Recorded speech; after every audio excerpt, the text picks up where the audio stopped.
But we'll get back into it. Welcome back to the Odyssey of the Dragon Lords. It's an absolute pleasure to be your dungeon master again. So, confused Sean, I'm going to pick on you again. What happened last session, confused Sean?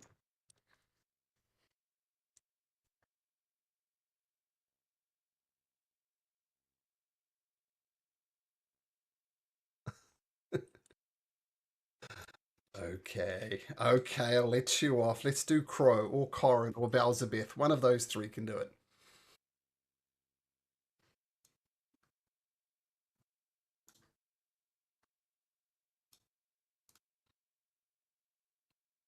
Mm-hmm.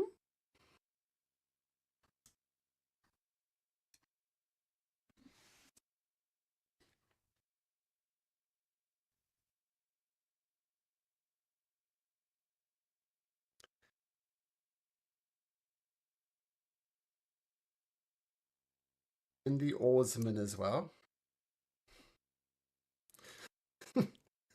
just.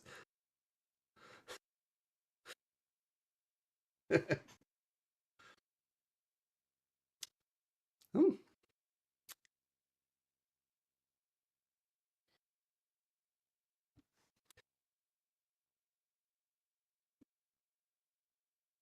Mm-hmm. Mitros. Mm-hmm.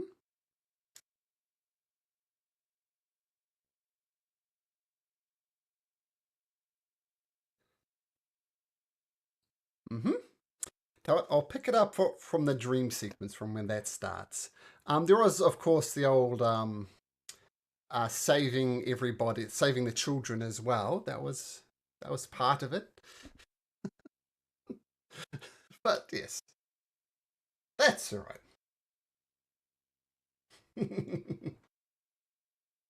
so, um, so let's pick up from the point where this ghostly figure says, "Are you ready to travel to Mitros?" And at some point, not perhaps knowing what else to do, you said yes.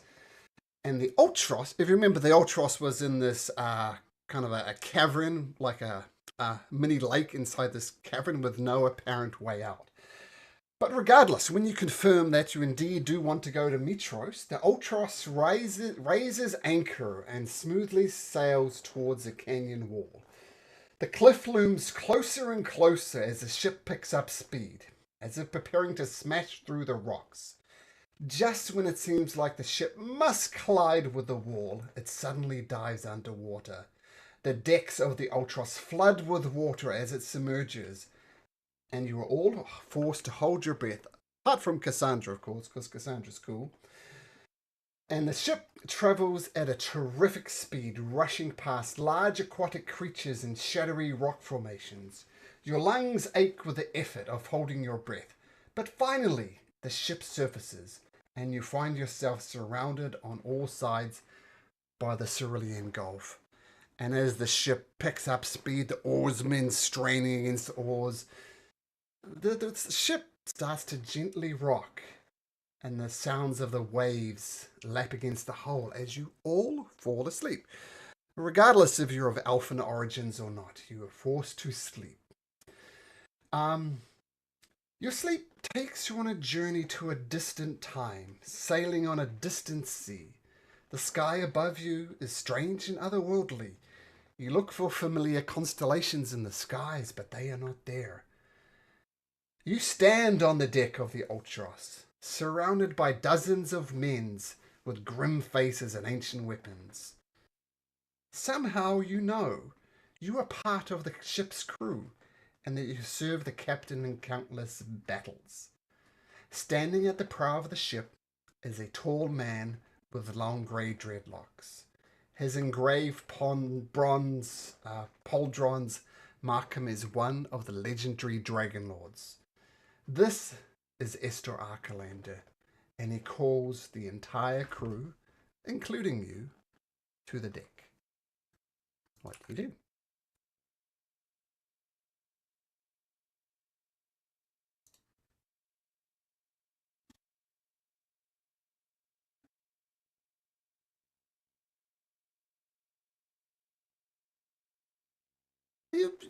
Some of you find yourself with a mop, like swabbing the deck. Some of you find yourself as one of the oarsmen. So you're at various places around the ship, but he's called a meeting for the entire crew to meet him topside, effectively.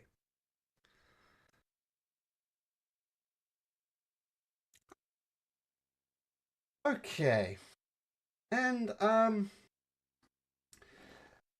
the one thing you do notice as you're sailing on this strange expanse, eventually the entirety around you is just fog, and you have no idea. You can maybe see 50 feet in either direction, but the fog is very thick, makes it very difficult to see. And this man that you've heard about before, Esther Arklander, that genocidal maniac, the one who took the First War too far and slaughtered entire villages, men, women, children, left not a soul standing, was not well liked, to say the least. But he stands now near the ship's mast and is gazing off into the void. And Esther speaks, and he says, "I have summoned you here for a grave purpose. Tomorrow I walk into the fires of Typhon and become like a god. Thenceforth I shall be immortal, perhaps even as powerful as Kentamane, the 100-handed. But I shall no longer call myself captain of the ship. It has been a great honor to fight alongside you in the war against the Gygons. We have toppled their wretched cities and flooded the oceans with their blood. But now it is time for me to choose a worthy successor, a new captain for the Ultros. I will choose a new captain from among my loyal thanes. Each of you swore a blood oath to serve me. I call upon you now to swear the same oath upon the Ultros. Only then will she follow your commands, as she has done mine. So who among you will take up the mantle and swear allegiance not to me, who've already done that, but to the ship, the Ultros itself?"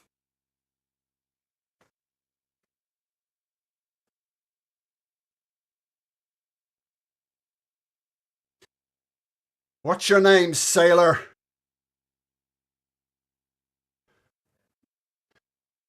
"Next, repeat after me. I swear upon my life's blood that I shall captain the Ultros with honor.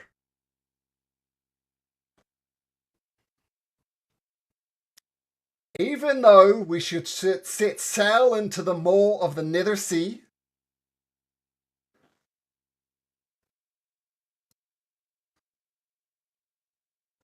Nether Sea, my fate shall be bound to hers.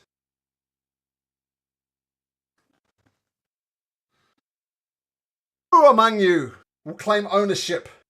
Who wants to throw in their hat for the captain of the Ultros?"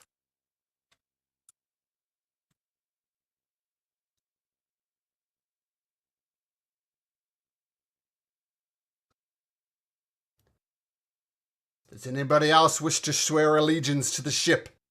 Be in the reckoning for captain."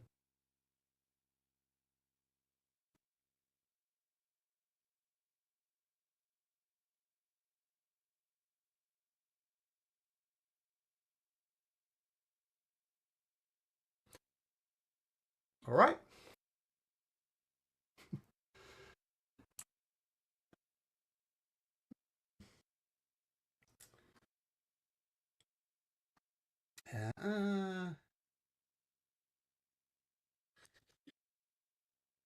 Next, you have put your hand forward with great bravery, because captaining the ship is indeed a great burden. For you to prove truly worthy of captaining such a ship, I have a task for you. There are 3 traitors amongst our crew next. Weed them out, find them, kill them, and you may captain the Ultros after that. But first, prove your loyalty by finding out these traitors. Do you understand? Report back to me when you have found the traitors. And the captain wanders off to do some things. General ship things. So I'm going to actually put you all on the map now. Now, dynamic lighting is not on because the ship is so damn big. I find it just slows everything down. But I'll put you all in the center of the ship.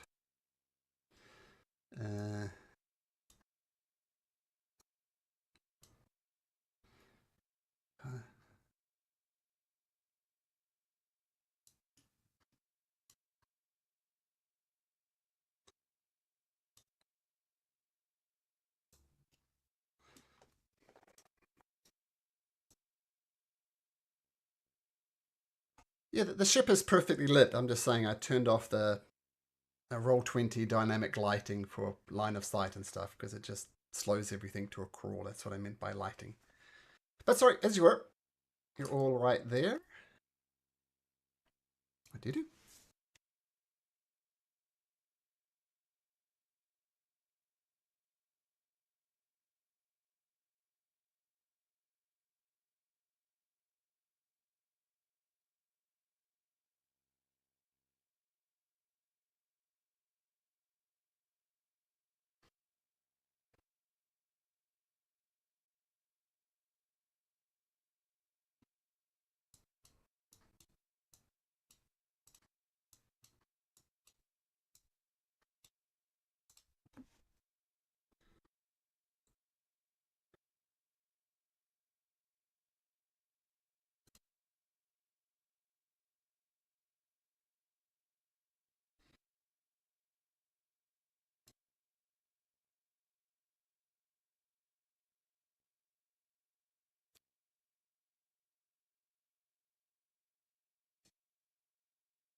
Oh, make an insight check, Finn.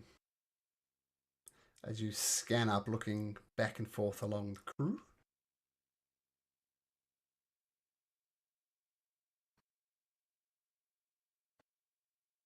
26. They all look sketchy. I mean, they're all classic pirates. You know, some of them are missing eyes. They're all in rags. They're all got rusty armor, and they're you know, scraggly beards. They smell slightly off. None of them stands out to you. Nope.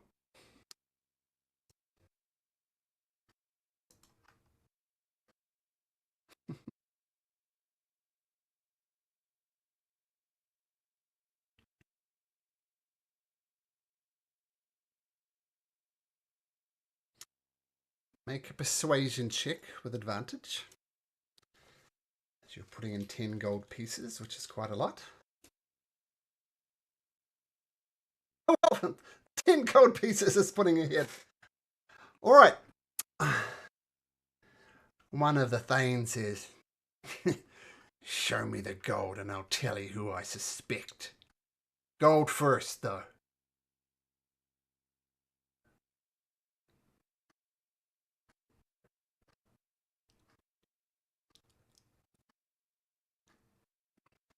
He hands out his hand, expecting 5 gold pieces. Okay. And he says, not here. And he goes up here to a different part of the ship.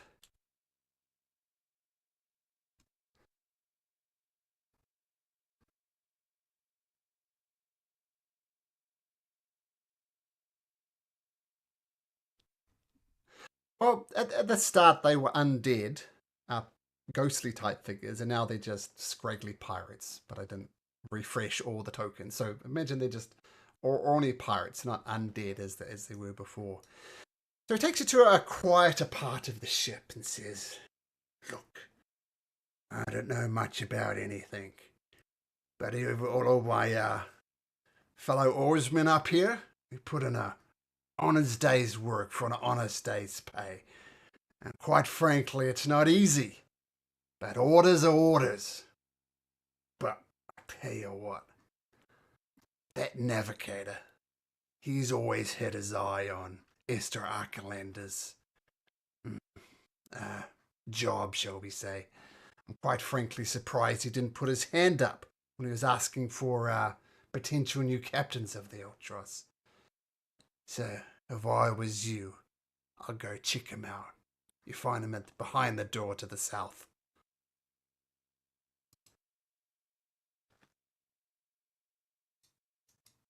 Yeah, there's a door right the way down here.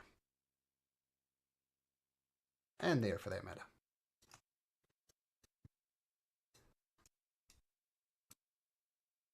Just remember, if he proves to be the traitor, another 5 gold pieces. Don't forget.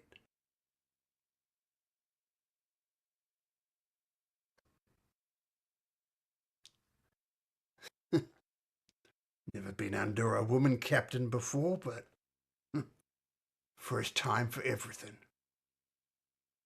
And he goes back to his oar.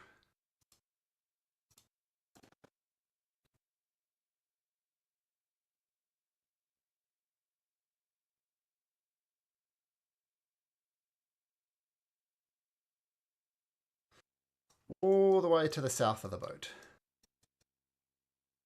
Just keep on heading south towards the bow, stern.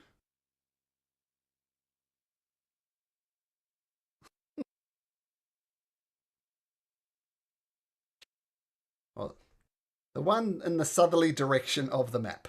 Obviously, we have no sailors among this. The butt of the boat.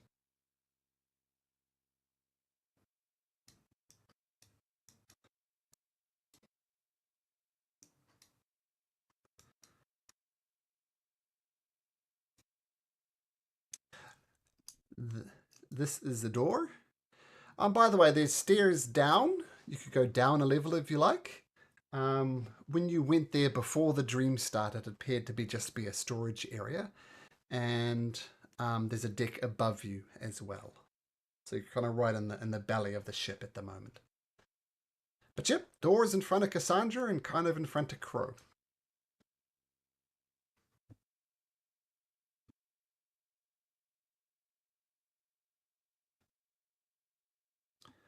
Okay, so the door. Are you knocking or are you opening? Those are two different things. Oh, okay, so maybe Kythia knocks and Cassandra opens. Okay, you enter a largish kind of room with 6 hammocks gently swaying with the ships. The room is otherwise bare, but there is a strange ornate box sitting in one corner. This is the ornate box here.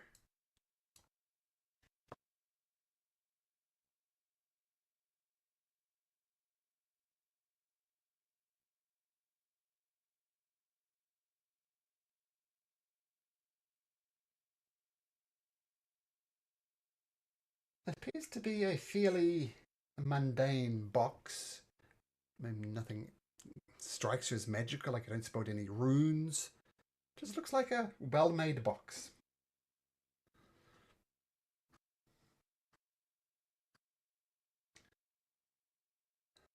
You can check for traps if you like.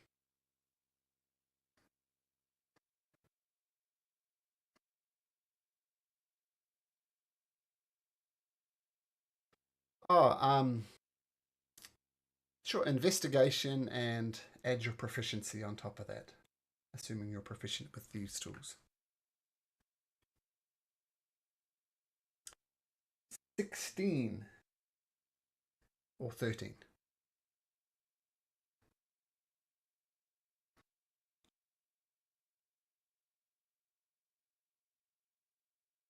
for a 15. Okay. In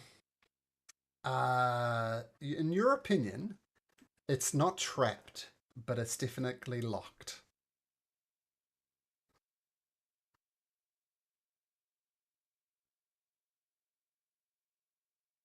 Sorry, it is locked. Okay. Okay. Sleight of hand plus proficiency. Ooh. Yeah.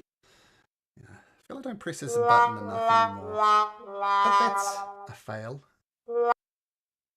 Clicks and that does not open.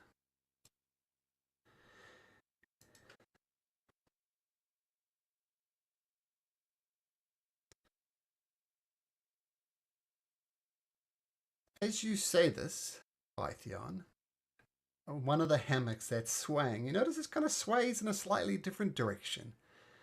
And a ghostly figure appears on the hammock, swaying back and forth. And he says, "What are you doing with my box? That's not yours."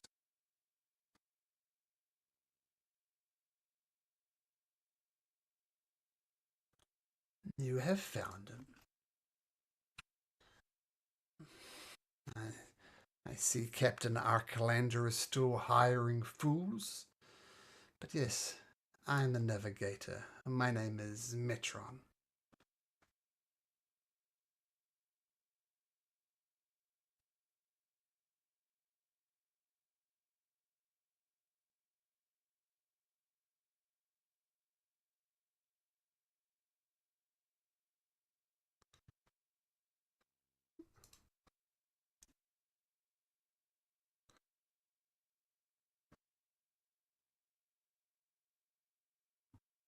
My name is Metron. I am the navigator.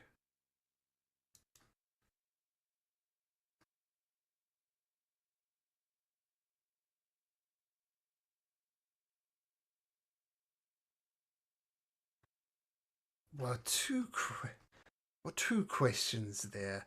Number one, where was I? I was navigating. That's my job.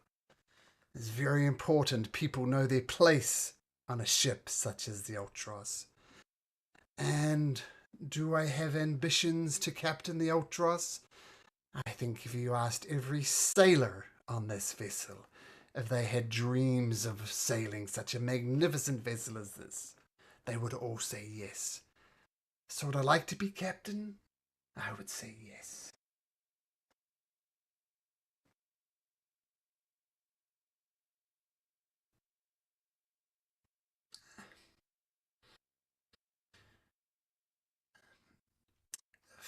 Or let me ask you a question first. What is your name? Two questions, in fact. What is your name?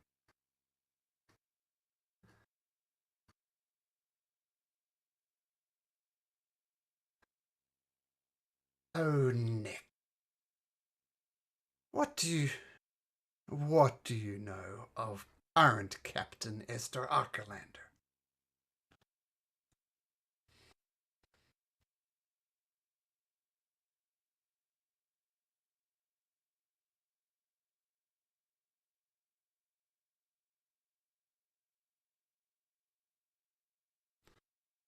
So you do not know of Esther, future Captain. Your ignorance is showing.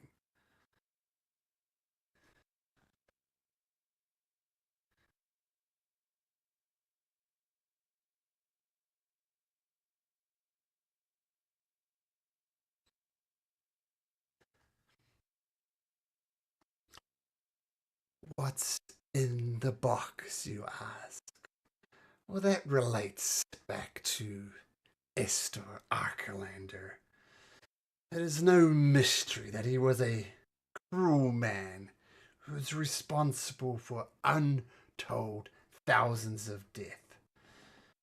Now, many of those unfortunate souls have travelled back from the underworld in search of vengeance. And let's just say, I've sealed them away in a box for when the time comes for them to seek out their vengeance.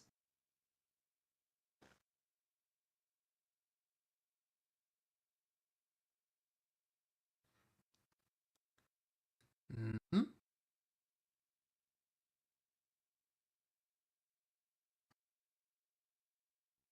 Of course, they all. Mm-hmm.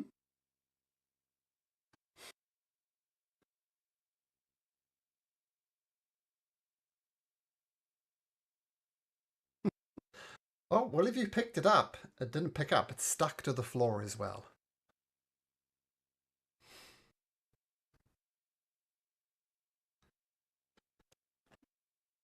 See, these creatures, they do seek vengeance on Estor. Mm, would you be kind enough to help me dispose of these troublesome spirits?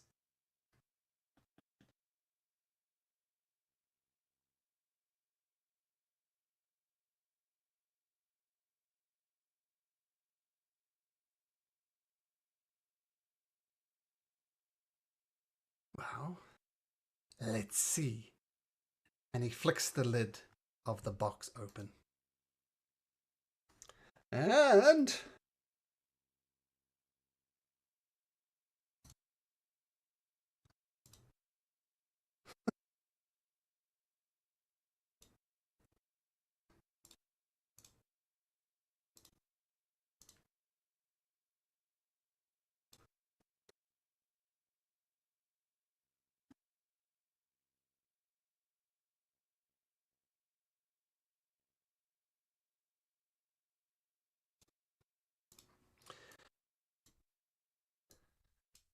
oh, I did Kara. I think I did Kara.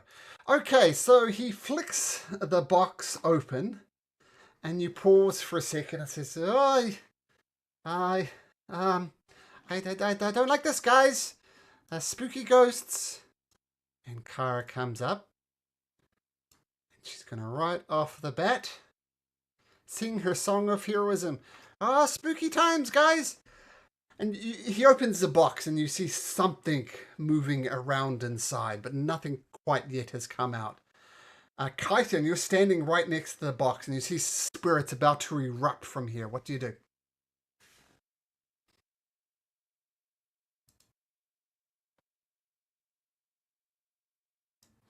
They're about to pop out.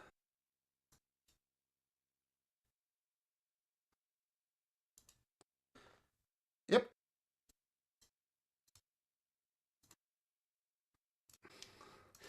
Sure. Um, sure. Make the spirits are trying to push out. Why don't you make me a strength check? And no, you can't acrobatics your way out of this one. Yeah, strength. There's no subtlety about this.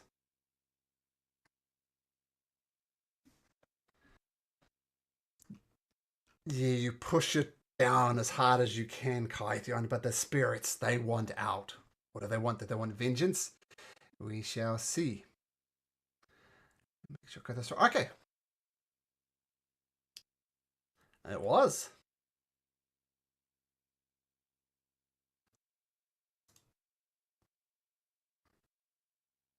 Okay, one of the spirits does escape from the box, and you see, boom, it is a Gigan. The Gigan is armless. Like you remember, Gigans usually have these 6 massive arms. This one uh, has no arms though, so obviously Estor Arcalander has been up to no good. And Finn realizes he's rolling 5 at advantage. What's your bonus, Finn? Plus what? That sucks. Okay. Okay, the spectre, well, this ghostly Gigan sees Kite here and trying to hold down the box, and he takes a step over. He's not acting like the Gigans you fought before. As for a start, he's got no arms, which is often bad. And almost wordlessly, he kind of leads forward with one of the stumps on his arm, and he just tries to touch you with this deformed arm. And he rolls a 22 to hit.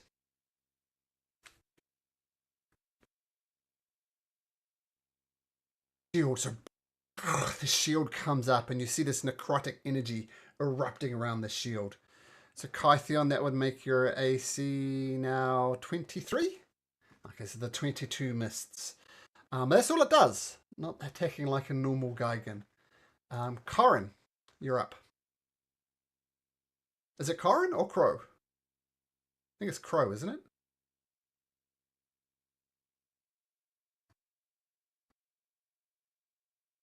Yeah, Bowserbeth.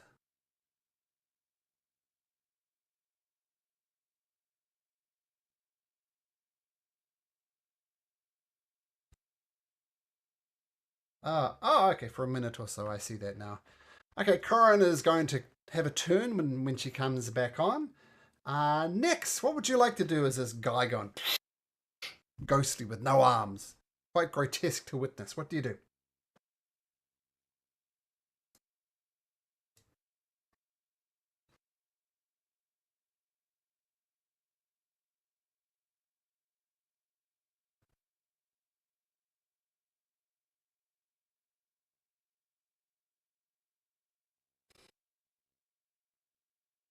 Okay, so that's a strength check.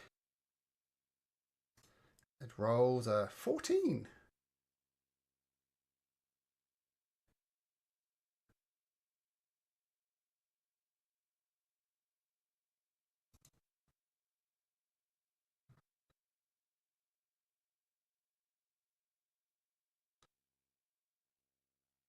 It pushes away. Oops.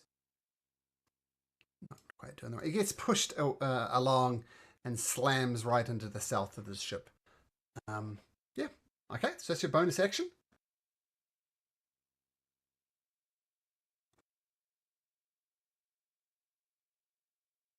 Oops.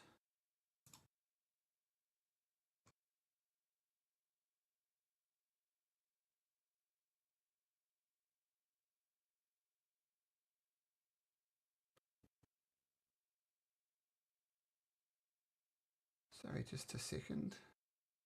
Oh, there we go. 11. 11 misses. Not so much that you miss. Yeah. La la la la la la. Okay, Natural it'll definitely hit 20. this time.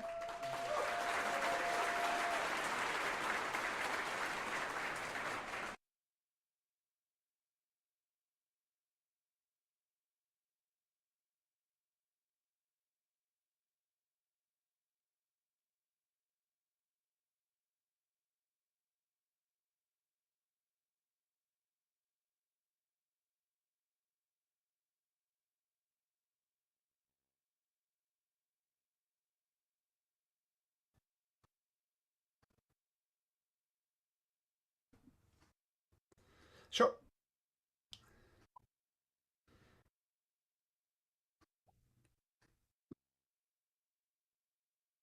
Okay. The arrow flies straight and true, and the ghostly apparition of this Gigon just kind of fades away out of existence. More spirits seem to be stirring in the box, though.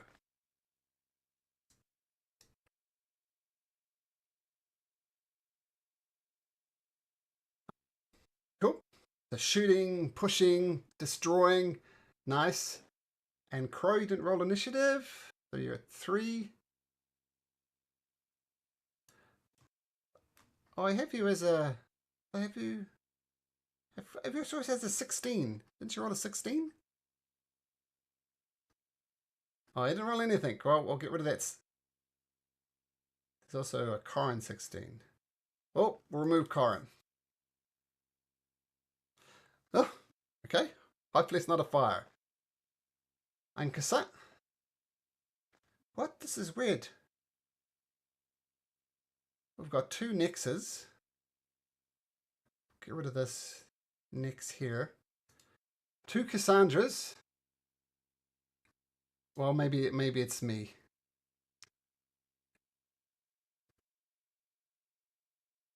Well, I have two. Okay. Well, I have an order here which looks approximately right, so we'll go for that. In my opinion, it is Finn's. Oh no, Finn rolled really terribly, didn't he? Ah, delete it.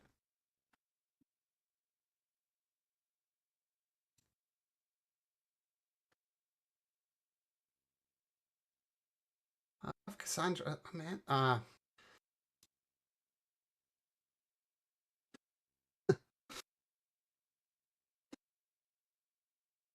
Yeah, just re-roll. We'll do it that way. Something went wrong.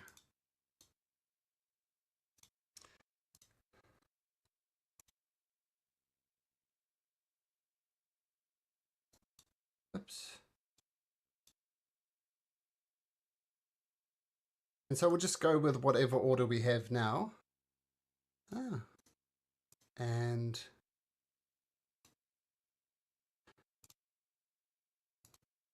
oh, that's because I haven't clicked the sort button. There's a sort button. So Kyra did sing. Uh, Finn, what do you do? One ghost has been destroyed, but you know more ghosts are flowing around the box. What do you do?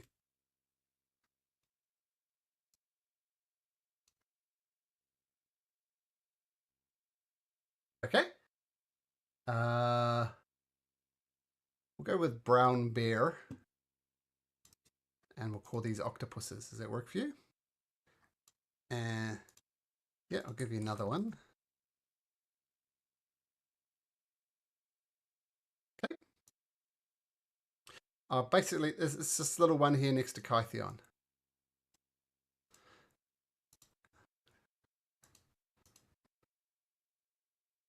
And I think they roll their own initiative, but it's the same initiative for both of them. So I can roll that. 20. That's exactly what you didn't want. Okay, so Finn, you go. Um, Two more spirits erupt out of the box. One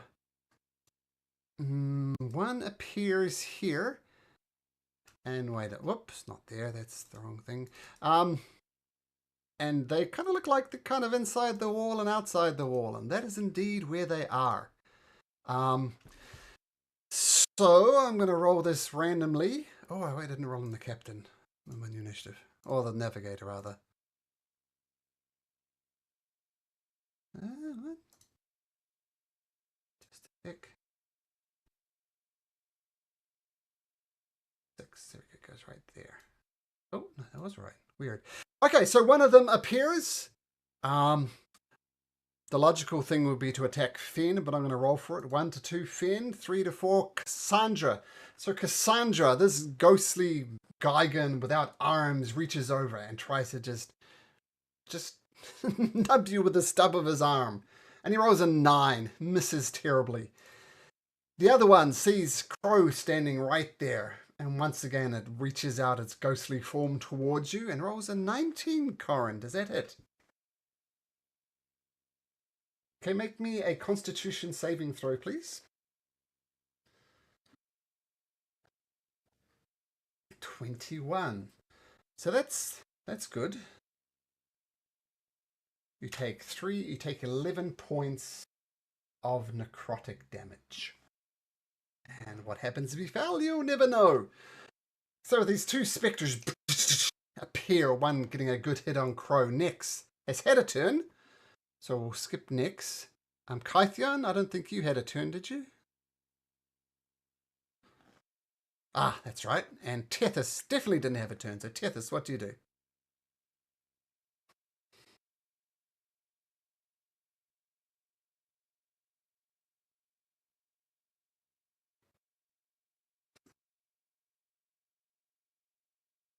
Okay. Love does conquer. That's a hit.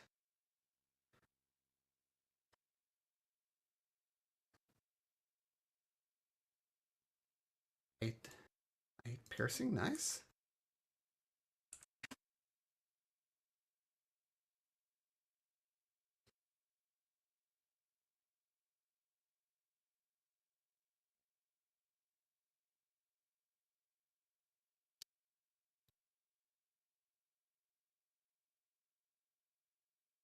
Okay. Sure. At the back. Okay, at the back of your mind, you think, could you really charm a ghost?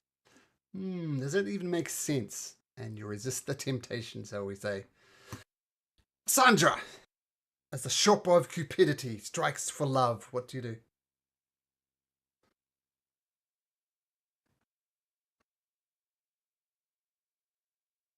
Cassandra?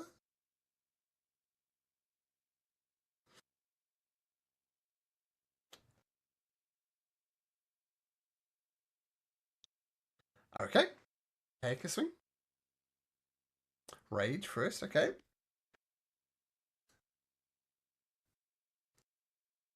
Hey, raging up, cool.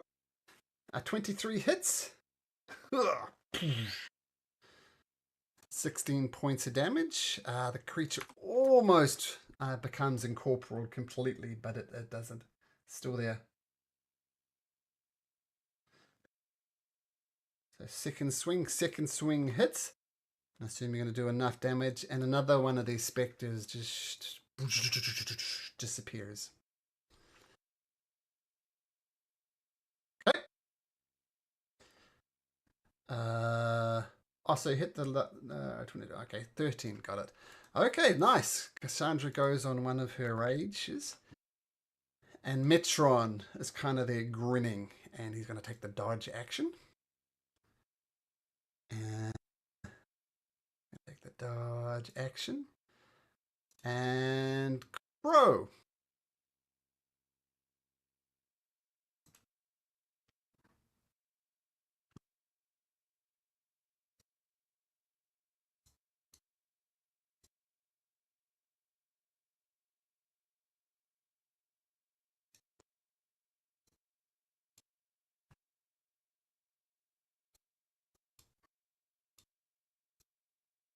Sorry, just no reason, just talk amongst yourselves.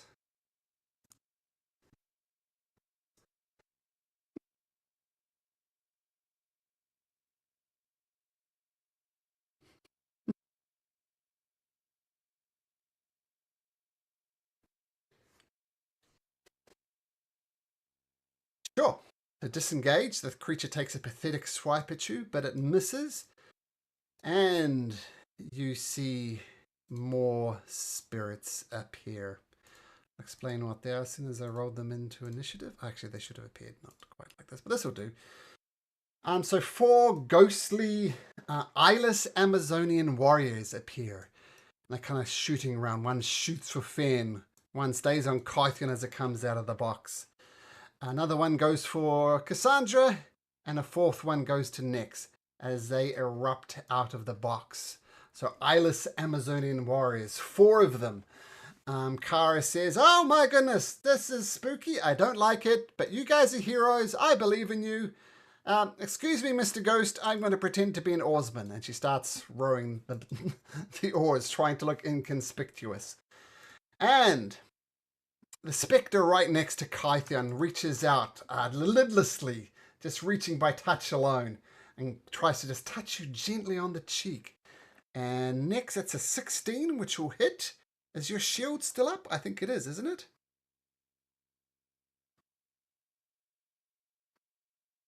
Kythian. Okay, so that'll miss. And okay, brown bear. Brown bears. Oh, so octobear. Okay. It's privately rolled, but I do see it. A 22 does hit, and it does do. That's all right, I got it. So 12 points of damage, and it's grappled.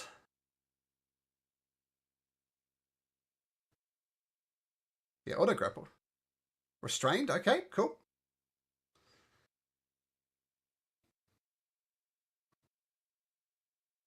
Okay, the Amazonian warrior. Cool. It's another. Well, I can see it. That's the main thing. So the second one comes out with a 13, and the Right? Is that right? Yeah, the Amazonian sways out the way of it. That's a miss. Okay, Finn the person as opposed to Finn the bear. Octobear.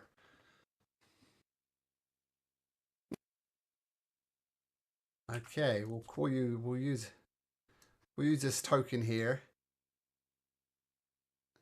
and the red one is cool. Sure. One of the eyeless Amazonian warriors. And 18 hits.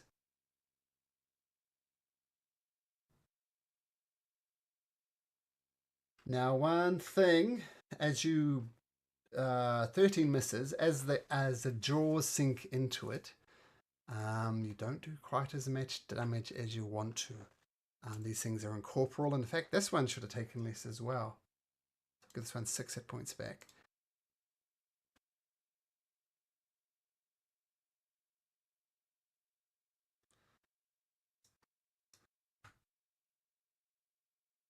Yeah, this is not a colleague, though. This is a bad person. Okay.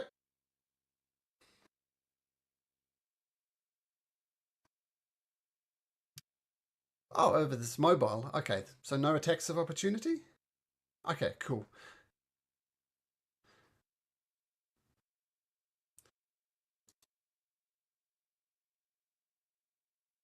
Okay.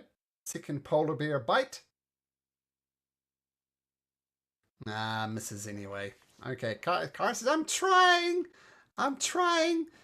So this Gygon spirit, the last one of these ones, which is being restrained by the bear, is going to attack the bear, but at disadvantage, because it's restrained. And at disadvantage, it rolls a 15. Does that hit Octobear? Okay. And I don't think it'll really matter, but we'll do it anyway. Make a con save for the bear, please. It doesn't say, just click on con. Okay. So some type of necrosis is coming over your bear, but the bear or the Octobear manages to resist it. Very good. Okay, next.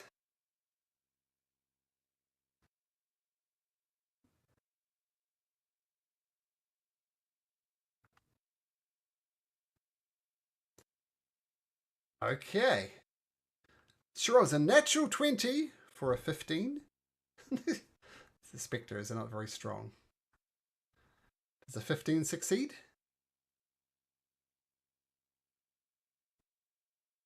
Well, she celebrates her natural 20.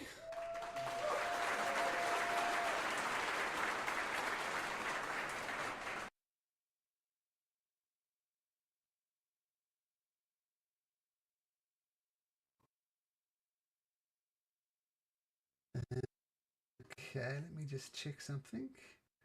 Okay, wisdom save. She's a bit more wise. She rolls a 2 though. So that's 11 damage on this one. And she has to use her...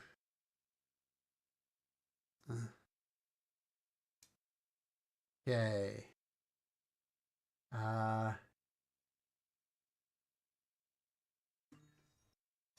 Guess it only makes sense to go this way. So 5, 1, 1, 2, 3, 4, 5, 6, 7, 8, 9, 10. Pretty quick. She dashes away up north. Okay, nice.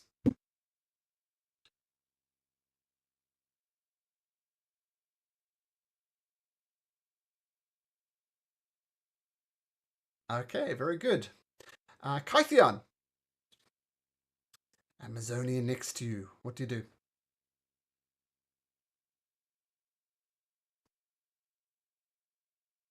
Okay.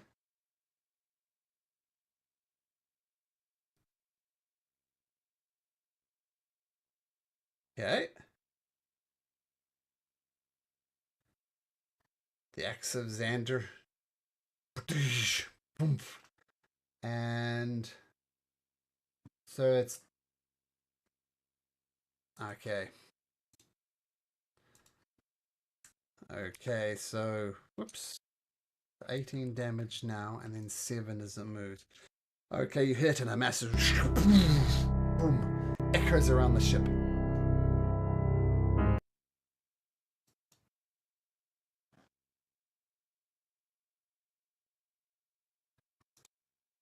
Okay, the spectre that ran away comes screaming back straight for Crow. Reaches out with lidless eyes, goes for its hand, rolls an 11. So she manages to avoid it. maybe Crow saw it coming. Easily dodged. Tethys.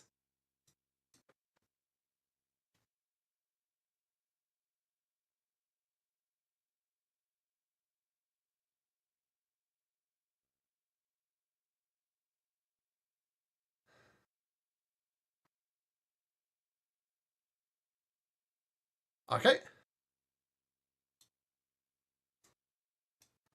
Okay. Wing and a miss. Swing and a miss.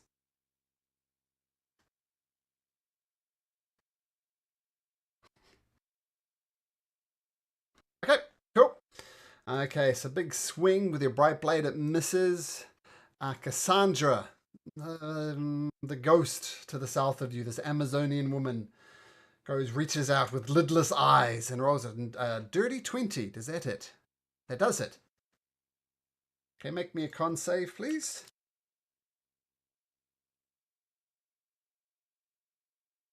Okay, take 9 points of necrotic damage. And that's it. You made your con save. Cassandra, you're up. Still raging.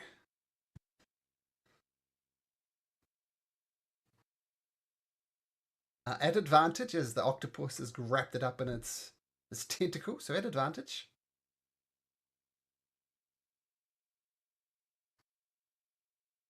Oh, swing and a miss. Okay, at advantage again. This time it connects. Roll damage. 17? Oh, okay, that's enough for the creature to explode and then disappear into the ether. It's gone. Oh, okay, cool. So nice, 2 good shots. The Spectre is going to attack the bear and hits with a 17. The bear, I'll record the damage if you like, Sean. Oh no, that's you. That's you, isn't it? Oh, does a 17 hit you, Sean? As a polar bear. You are muted, my friend.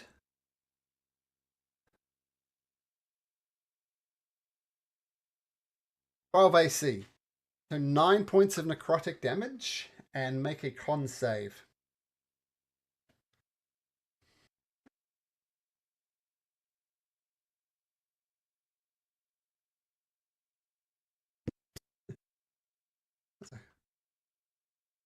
Well, okay, that's good enough. So just 9 points of necrotic damage to your polar bear form. The navigator chuckles and maintains his dodging position. A crow, you have an Amazonian, lidless, eyeless to the north of you. What do you do?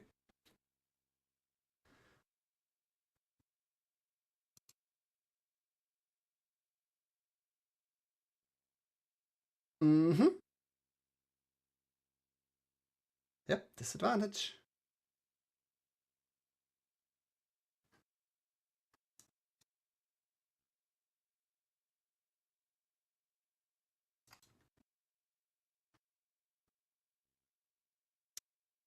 Firebolt point blank just misses.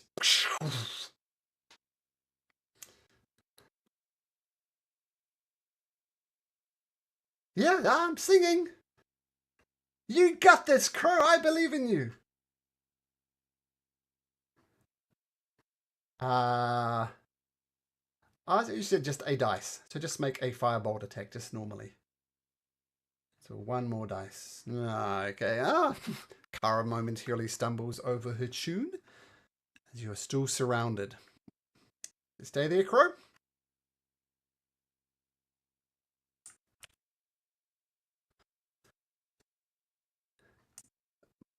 more spirits start erupting from the box.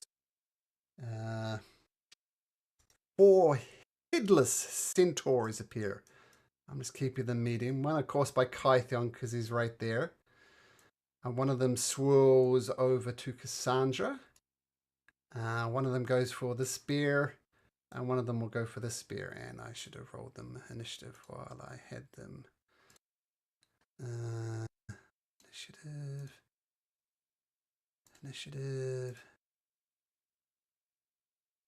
Initiative. Okay, so 4 more spirits arrive, and these are all headless centaurs, and they kind of swirl around the box. Kara says, keeps on singing, hey, row, row, row your boat. And she's going to sing the Song of Heroism as she rows. As this headless centaur appears to the north of you, Kython, reaches out a hand, I guess, on a centaur, and rolls a 19. Shield goes up again. Nice. And the Amazonian, who you booming blade, is going to reach out, try and hit you. That was an 18. Your shield is doing a good job. Okay, both your brown bears, Finn.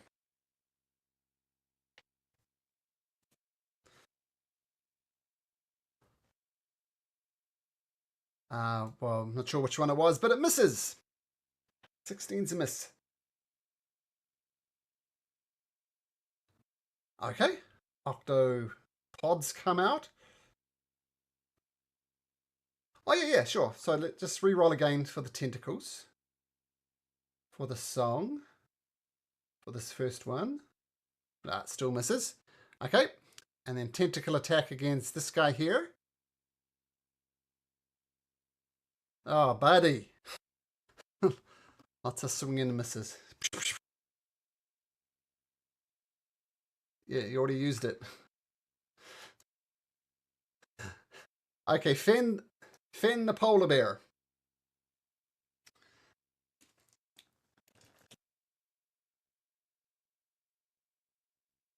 Okay.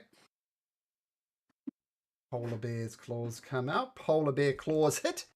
Do 5 points of damage, because that's definitely not magical from Finn. Not yet. And you get 2 attacks? Sure. The second one hits as well. Second claw attack. Boom.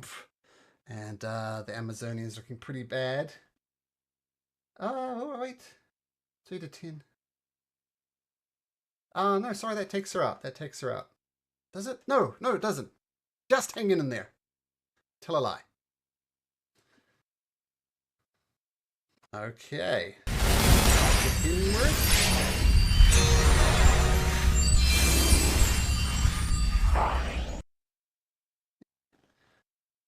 Okay, so some hit points come back. Is that your turn? Okay, headless centaur goes to attack the very well defended Kytheon. Time rolls a 21. Still can't get through, I don't think. Nope, that's a miss. Okay. Polar bear, Finn. I'm trying to do an attack on you. Rolls a 22. And make me a con saving throw, please. Yeah. We take 12 points of damage. I'm going to say this affects Finn, the druid as well. Finn, take 12 points of permanent damage. Okay, so your maximum hit points go down by 12 as this one finally reaches into your heart, gives a little twist. That will be its turn. Nyx.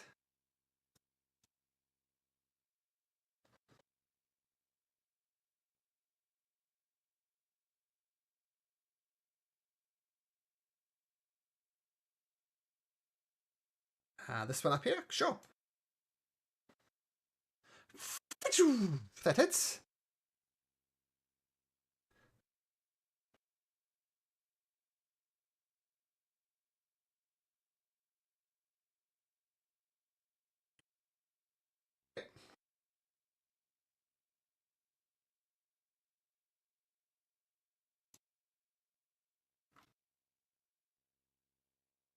fizzles out of existence.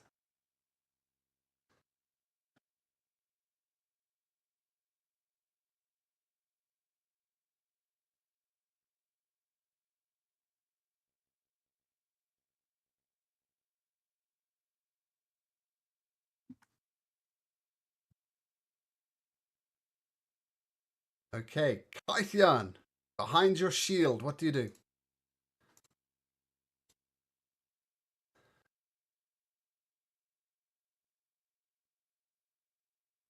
Okay. Okay, that's when the booming blade's on, but she hasn't moved. So 2 attacks. First attack. Okay. Wing and a miss.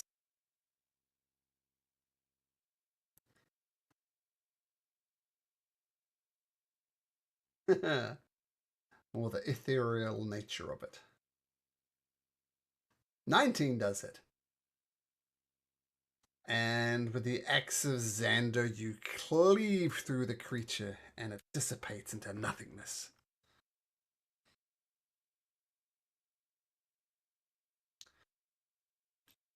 Didn't you use your bonus action to spend the sorcery point things, or is that not how it works? Just happens?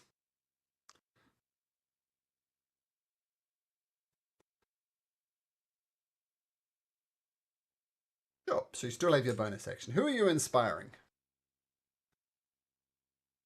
Cassandra. Okay, bardic inspiration on Cassandra. Nice. Oops, bardic.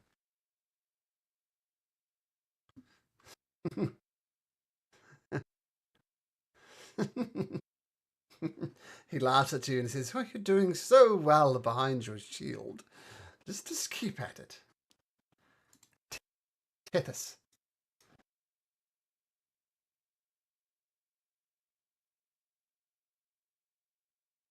It is.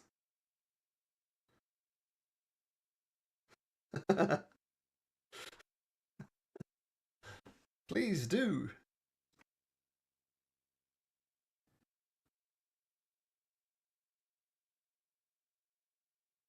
Sure.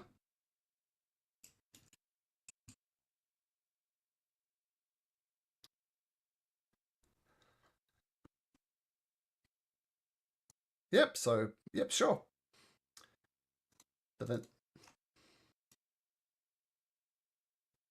Radiant damage, okay. And do they have to save? What's the, or do you roll to hit?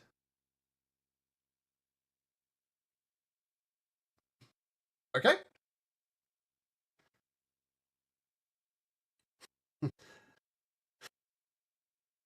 Kyra is singing, yep. Yep, yep, it is.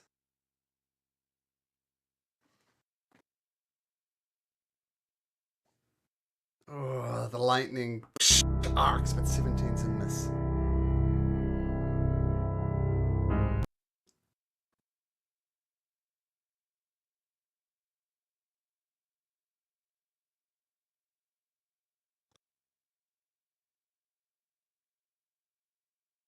Okay.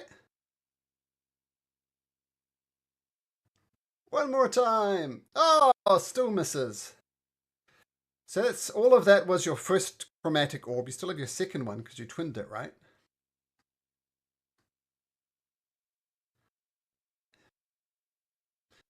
None of these is gonna hit. 24. That does it.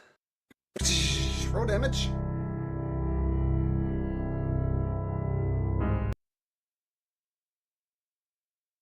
Sure. How much? 20. Wow. And as the lightning goes through, most of it courses through it. Fortunately, they're resistant to lightning. Ah, damn it. Ah, linked. Ah.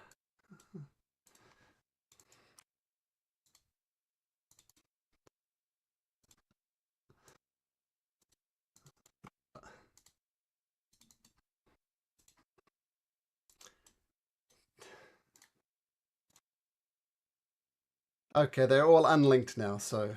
Oh, this guy's an unlinked.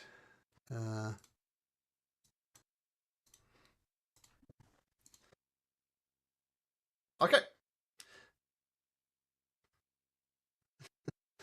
It was a long walk, Tethys, but you did hit one, so that's cool. Is that your turn? Okay. The Spectre on Cassandra is going... The Headless Centaur goes and tries to kick her in the face. Badish! Rolls a natural 20. Make me a con save, please.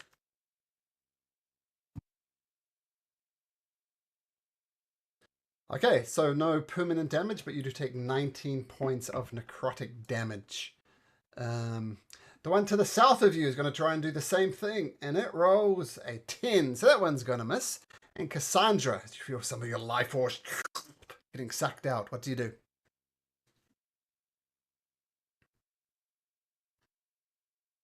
Okay. So with your rage still in play...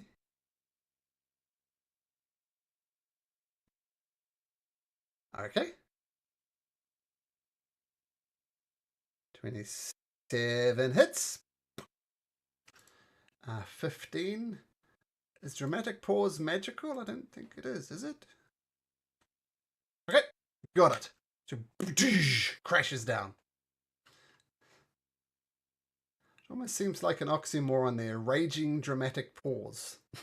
those two things kind of don't go together. But you hit it once again. Once again, you're mostly passing through it. And it still stands and just stares at you. Well, it doesn't stare at you. It's got no head. But it would be staring at you if it did have a head. All right. The Spectre on the bear. It's going to reach out to the bear. 13. There's a 13 hit. So 8 points of necrotic damage. And once again, make a constitution saving throw, please.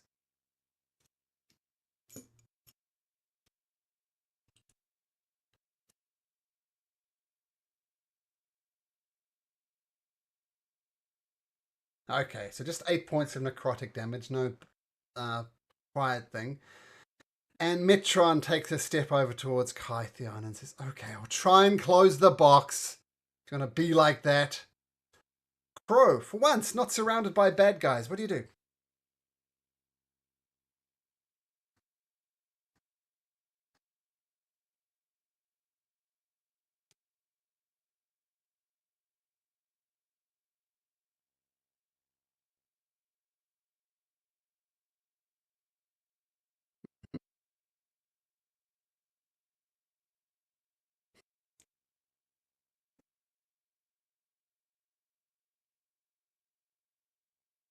He did, yeah.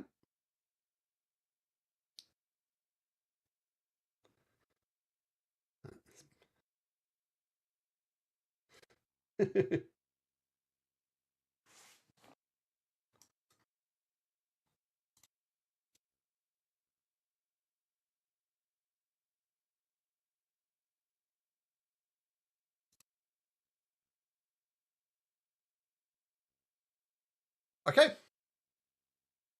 Okay, so roll to hit.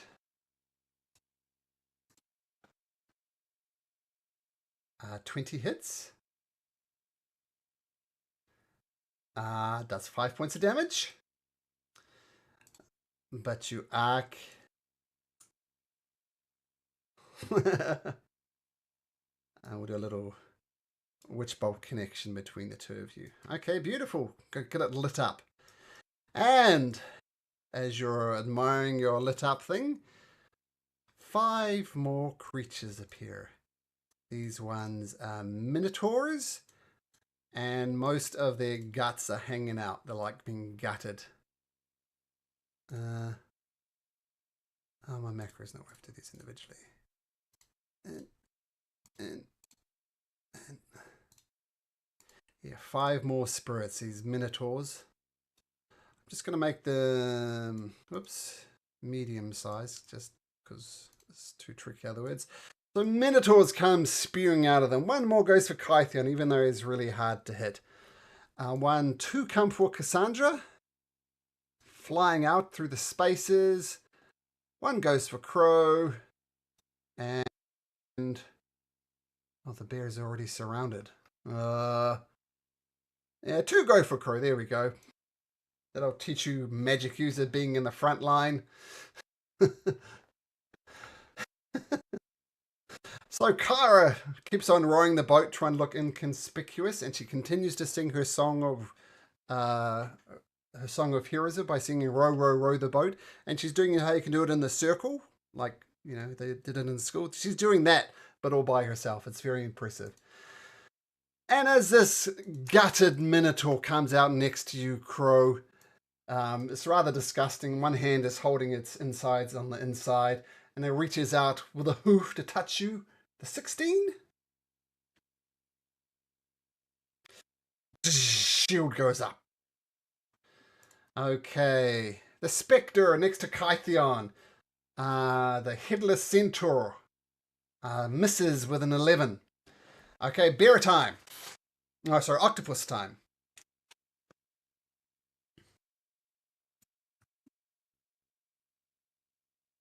Okay. That hits. So that one is both grappled, restrained, even better, and takes 5 points of damage because I assume your tentacles aren't magical. And I'll just put a minus to remind me. Okay, cool. Second tentacles come out. And they miss terribly. Okay, with the Song of Heroism. So the 7 misses. The 10 misses. Okay, so and the Minotaur Spectre sneaks in the initiative order. It is restrained. It's going to attack Cassandra at disadvantage. Disadvantage, it rolls a 10. Terrible. Okay, Polar Bear.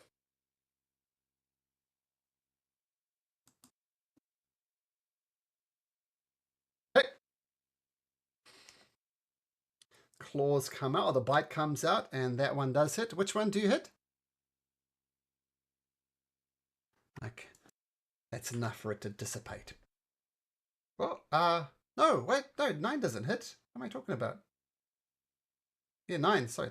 9 misses. What am I talking about? Yep, 9 misses. Oh, there we go. Second bite attack as the claws come out does hit.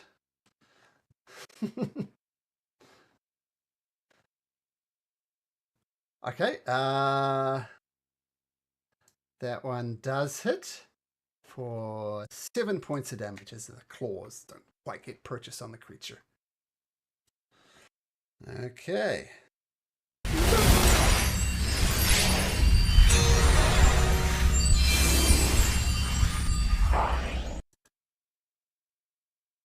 Okay, another Minotaur. Cool, 14, nice. Another Minotaur goes to attack Crow with his shield up. Reaches forward with a hoof and rolls a 15. Shield is protecting you. Pythion, another one against you. So Headless Centaur goes for you, rolls a 9. You good? There are. That's what you get for standing next to the box. I mean, come on. Okay, next.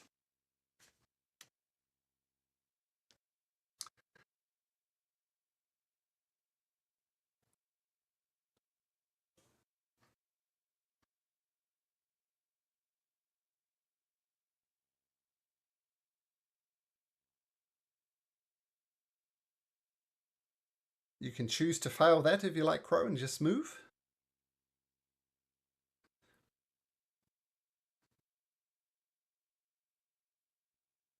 30 feet, and I'll say you're definitely within 30 feet, so that's fine.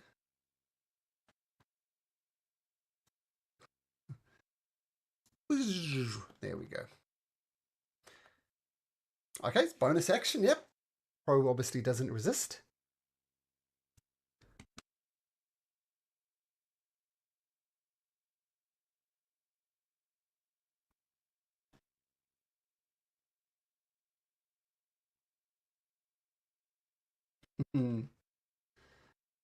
keep on erupting from the box.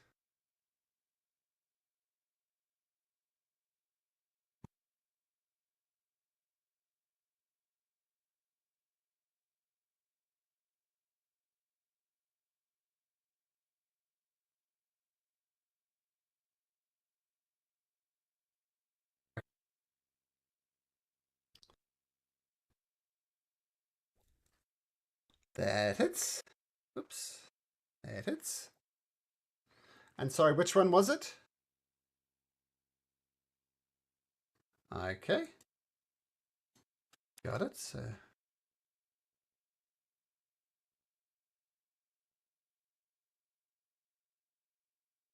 got nothing to stop them for psychic, so that'll definitely hit. That's 7 as your psychic blades. Beautiful.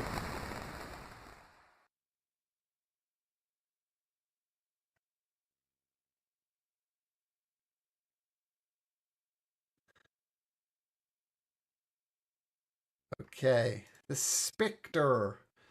This headless senator goes to attempt a life drain on the bear, and it does hit with a 24. Well, the natural 20, sorry. So that's 28 points of necrotic damage. And I'd really suggest you make this Constitution saving throw.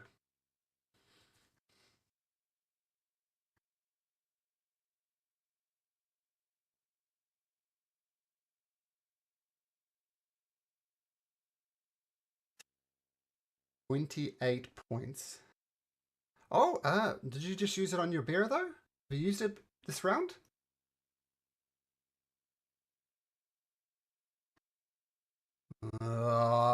Okay.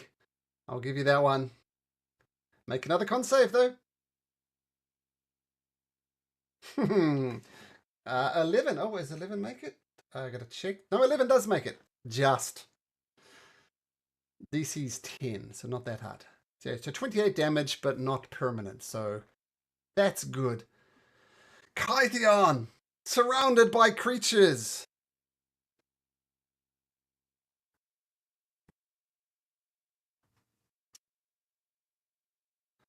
Okay. Sure. Make a strength check. Actually, make a perception check for me first. Make me a perception check.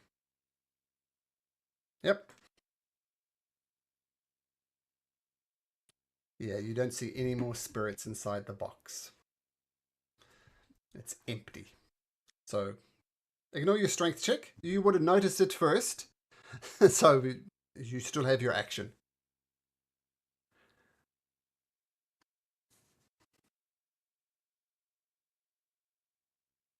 Okay.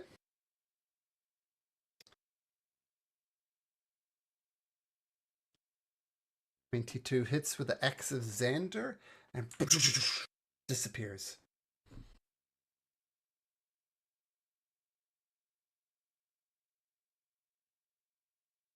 Okay, cool.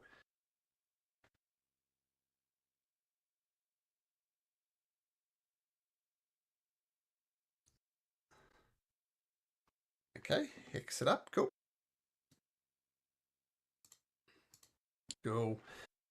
Okay, slowly you're getting through them. Tethys, what have you got to help out?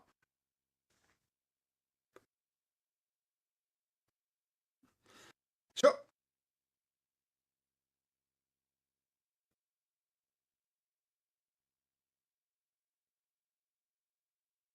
Sure. Oops.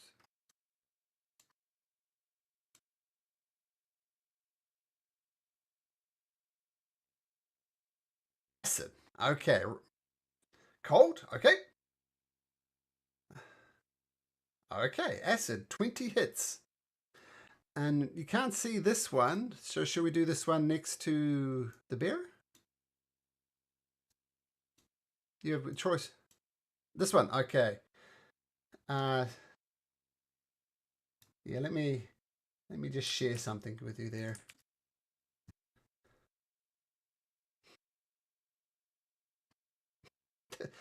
There are no good choices, unfortunately. But you do 16, 8 points of damage as the acid. There we go. I'll give you it. It's a rough break. But your chromatic orb does go off, erupts lightning. So that's a hit. Is that your turn, Tethys? Okay. The headless centaur next to Cassandra goes to kick her. And rolls a 23. Doing 9 points of necrotic damage and a con save, please, Cassandra.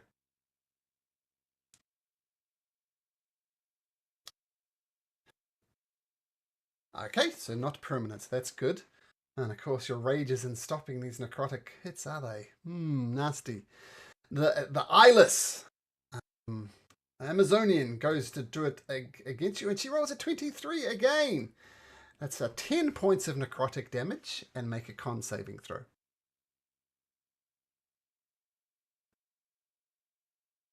Okay, you're good, but 2 good hits. Imagine Cassandra doesn't like that. What does she do?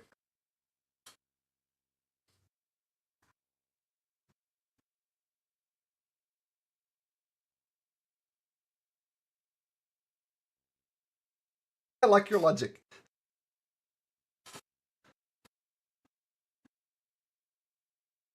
Which one are you attacking? Okay, don't forget you have advantage on this one because it's restrained by the octopus, but absolutely, 20 absolutely Natural hits. 20! Roll damage.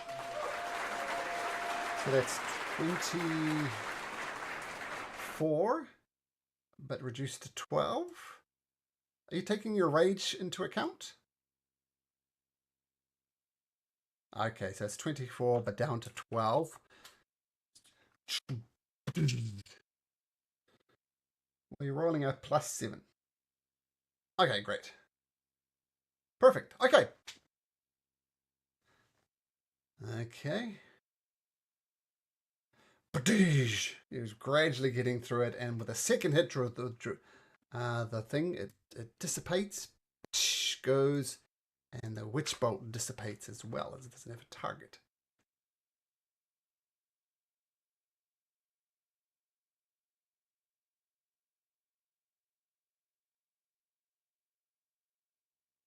The Octobear.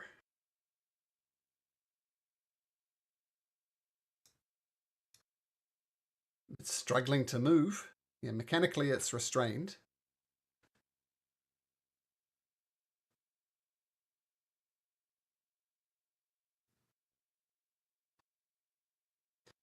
Okay. So it's going to try and use its Dex ability. Rolls an 8.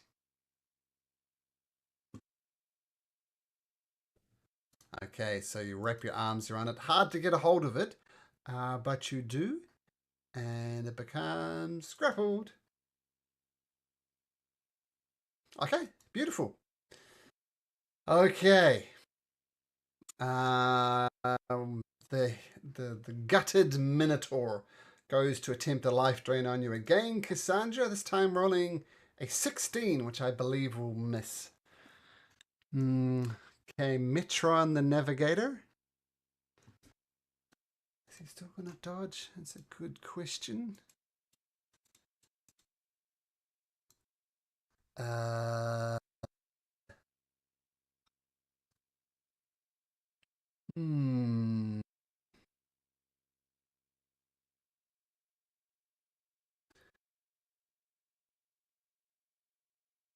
No, actually. Oh no, he can do incorporeal movement.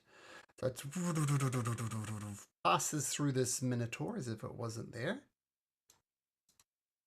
And Cassandra, can you make me a charisma saving throw, please?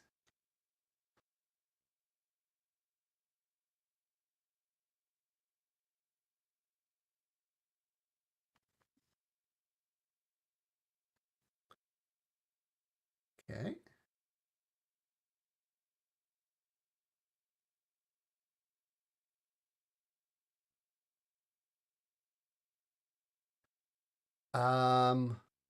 Yeah.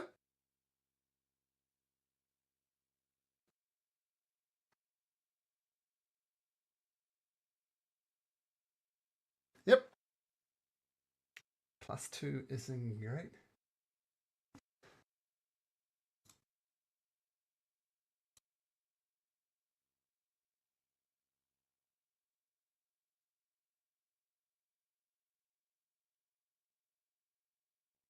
This reading.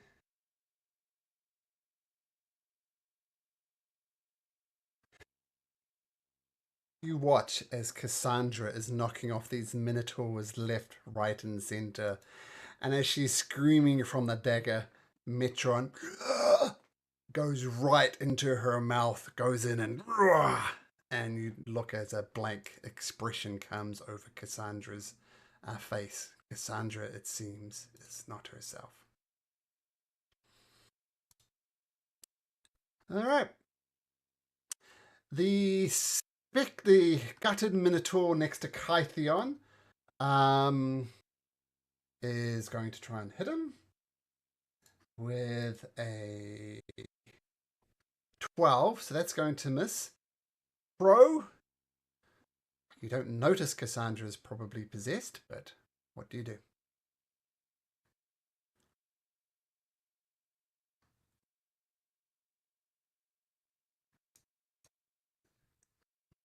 I'm not sure from that angle, though.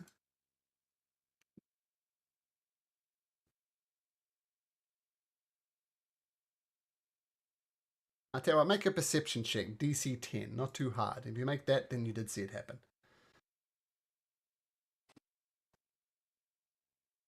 Okay. There were some minotaurs around.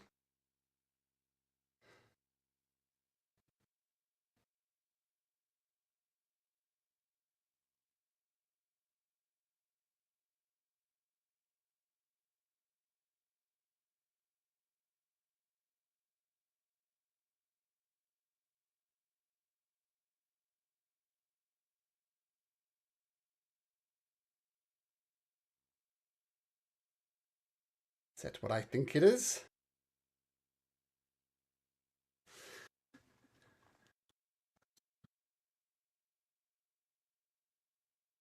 It's probably easier if you use one.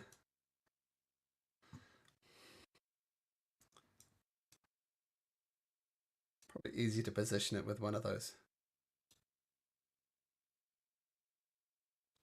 Drag it. Let me check the settings. Oh, okay, there we go. Should be able to move it now.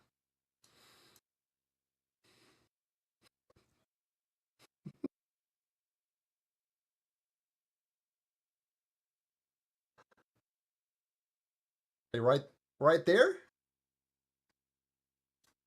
All right. Okay, we'll lock it in there. Okay, let's start with the bears. Roll damage, Crow.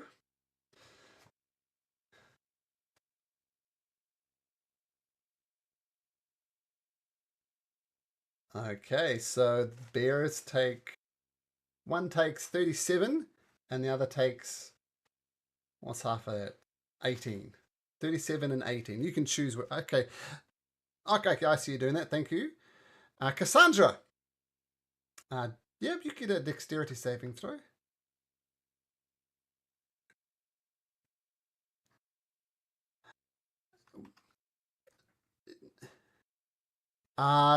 No, you do not get it because yeah, because when the ghost takes you over, you get none of your special abilities, so your danger sense doesn't count, but that does. So you take 18 points of damage. Okay, now we'll do the 4 minotaurs and 18. Well, that one automatically dies. Can't make it. That one automatically dies. Can't make it. I just need to do 2 dexterity saving throws. And they make it. They make it, so they take 18 points of damage. So a massive amount of damage. Not enough to fall, though. And this guy right next to Cassandra, the centaur, also is impossible for him to make it. So he will die as well. Oh, well done. The fireball explodes in the room. Nice.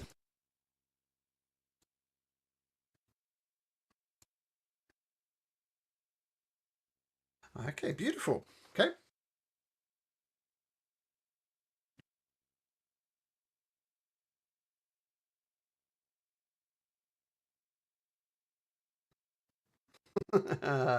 Okay, perhaps fearing the repercussions, Kara says, "Holy shit, that was amazing! Well done!" And she's going to sing the song of heroism again. The Spectre is going to swing up here, go for Tethys. Tethys, the gutted Minotaur, goes to attack you, and it rolls a 22.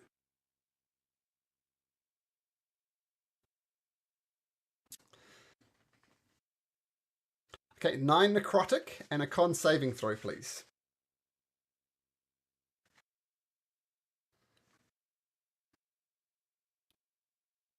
Okay, so just 9 points of necrotic damage, nothing permanent.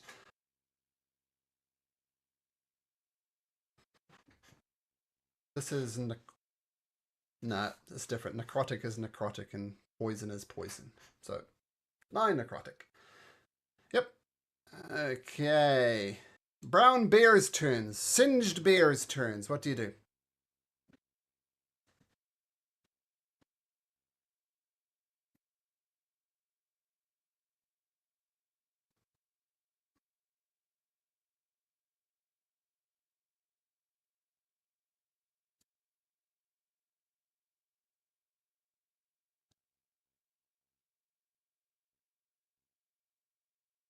Uh-huh. Okay.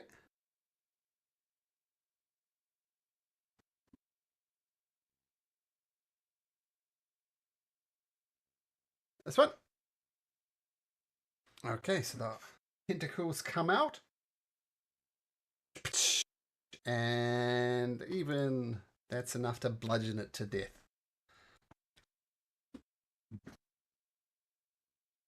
Okay, this one wasn't hit by the fireballs. As the tentacles do come out, the tentacles do hit. Do 5 points of bludgeoning damage. And they're restrained. So you'll have advantage on that one, Kythion, if it comes to that. Okay.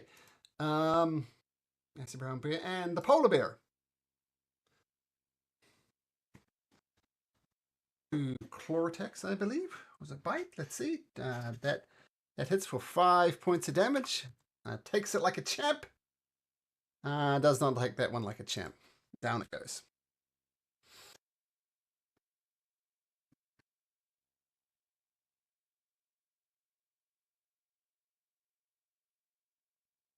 Okay, more healing. Nice. Okay, the door next to Pythion. Sometime. Ah, oh, 7. Pathetic. Next.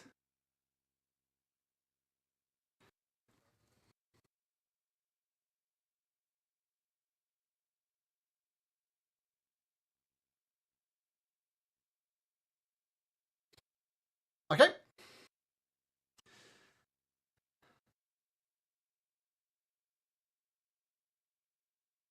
That's a miss.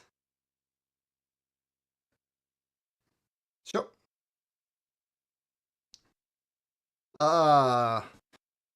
Bum note, apparently.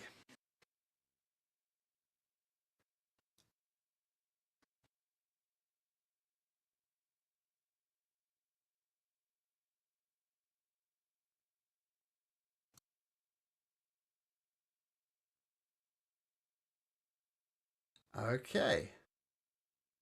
Pythion. This one has an octopus tentacle wrapped around it.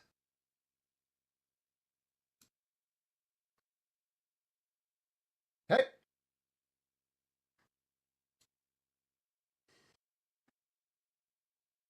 Okay, got it. No, that hits. So 19 points of damage. Poof. Goes away. Okay. All right. Nice. That's Kythion. Tethys.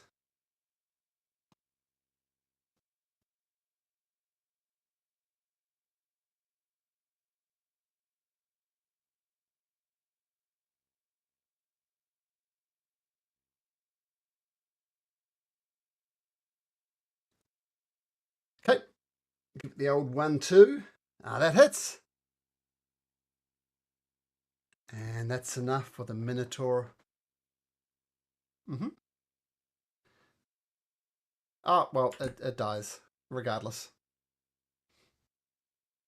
8 points. It had 4 hit points, so down it goes.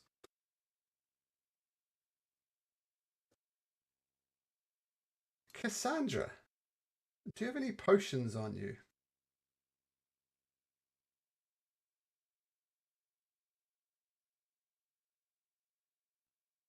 Glug, glug, glug.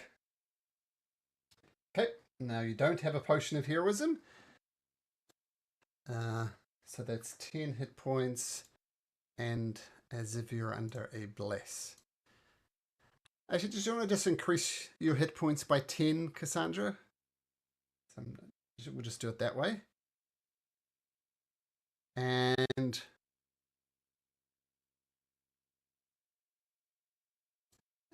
why don't you attack Kythion twice? And you can't go reckless, just 2 normal attacks. Don't forget you're blessed as well. 2 normal attacks. I'm going to say, since you're raging when you're possessed, you're still possessed. There's a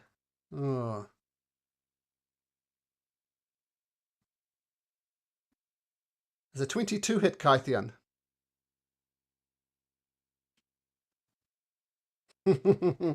Man, those shields. Okay. So your notice now, Kyth. I don't know. Well, you tell me. I'll let you choose. Would it consider it an enemy? Is the bear smart enough for that? I'll let you decide. Okay. Okay, take a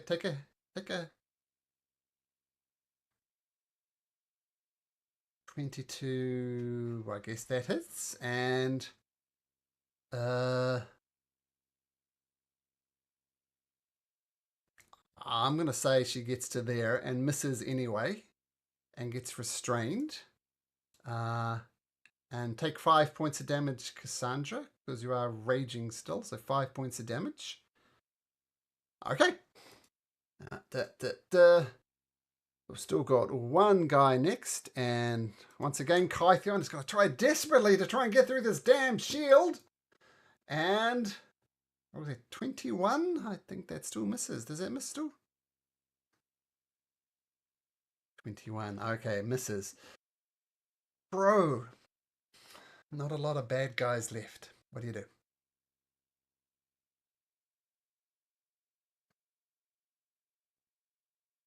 fact, there's only one.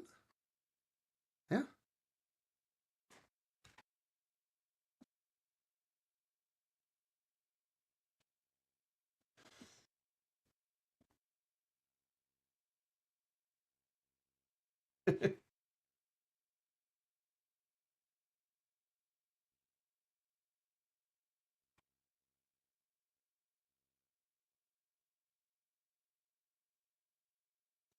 What you got, Crow?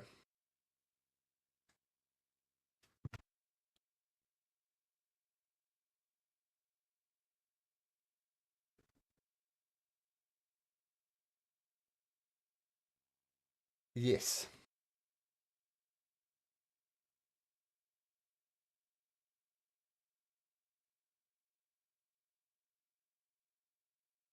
Okay.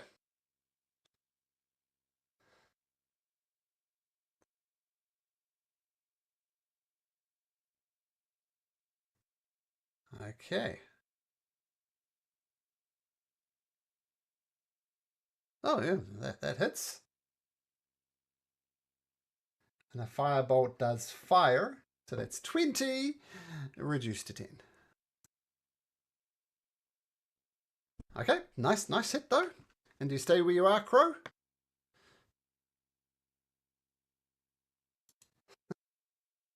Go back over there. Kara says, well, aren't you the little firebug? And she continues on with her song of heroism. Brown bears. Okay. Sure. Okay, advantage. 15, I believe, misses Cassandra. Yep. Okay. Polar fin.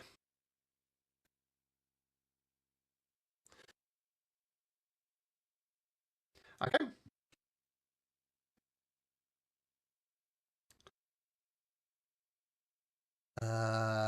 That's at advantage, so that hits. So Cassandra take 3 points of damage. Yep.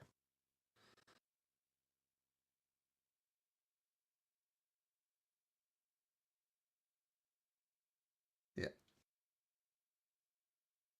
Okay. Oh, still misses. We don't. Uh, okay. So that's non-lethal, you say? Okay. So Cassandra, you're still blessed technically, but you are down. You're unconscious. Um, and as she becomes unconscious, as she goes into unconsciousness, just bear for a second. The ghost of Metron erupts, and so he goes there, and the bear goes there. And he looks around as he erupts, and he looks at Kytheon and smiles. Okay, is that your turn, Finn? Okay.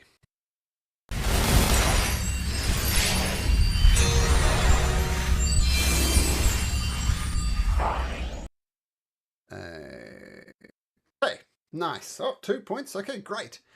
Next. You do have eyes on the ghost. You see it through the bear. What do you do?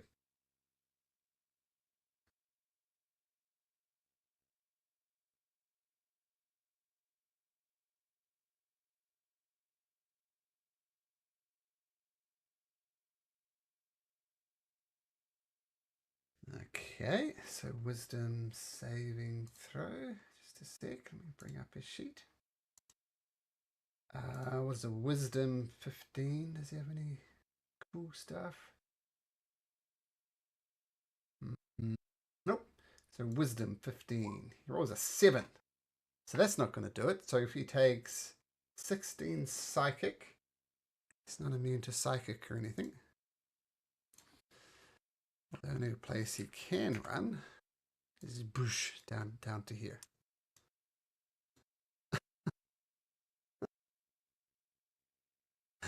Except Cassandra. Yeah, but Kytheon, polar bear, and the octopus. The tentacles miss. Oh, did they miss? No, they hit. So come back here. We'll say he gets restrained there.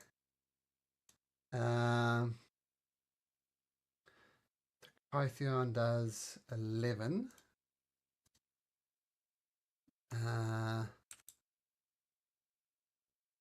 Does that much. And Finn with the claws. Okay, it survives it, but only just. And the octopus. Oh, so did the octopus grab it? It did. Yeah, so restrained right there. Python. Struggling in the octopus grip. You have advantage.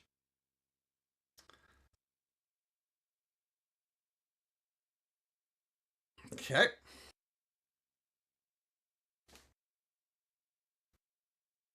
Mm-hmm. That hits.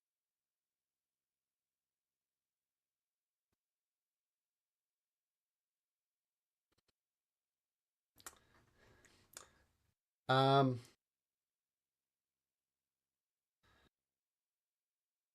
so, Nyx, that was a particularly genius move because that finishes him off. So I'm going to ask Nyx because Nyx, you caused all of this.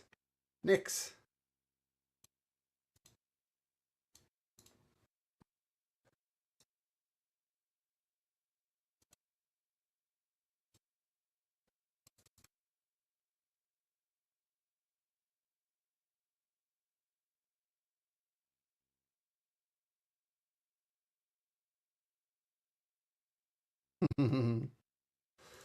Nice. I forgot there was a Minotaur here, but he's so scared he vanishes. The reason why it was such a cool move was when it comes back to his action, he was going to do this. And I'm not sure how you would have solved that conundrum. Which would mean you didn't kill him. That's why I say it was a particularly good mood. A good move. Okay.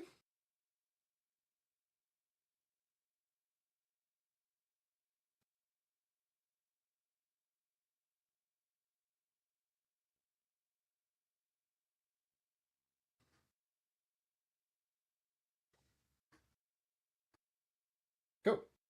It's a 12 hit.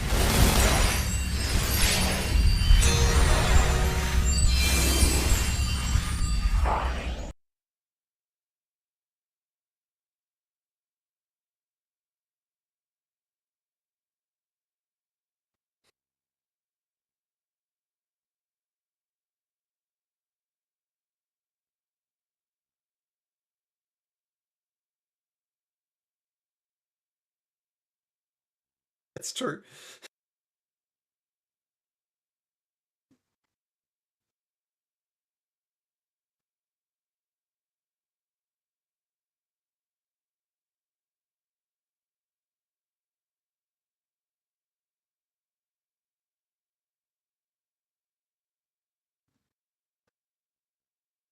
Okay, yep, he gratefully accepts the 5 gold.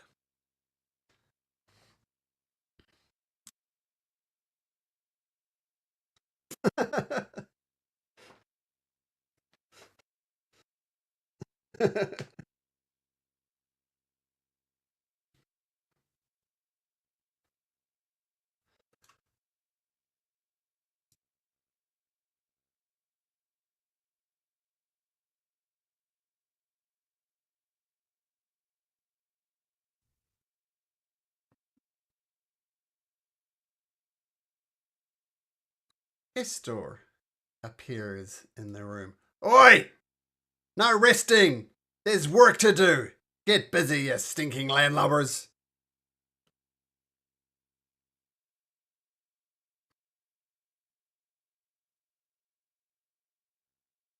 Oh, guess you didn't.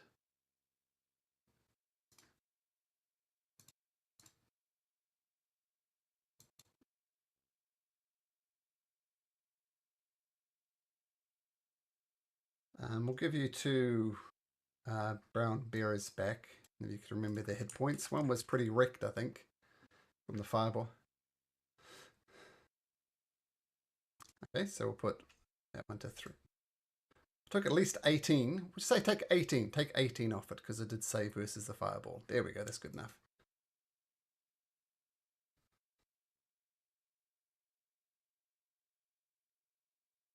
Okay.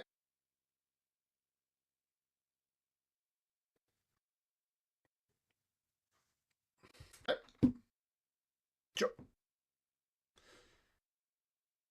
Oh, and you're still polar bear form, right? Polar wolf. Okay.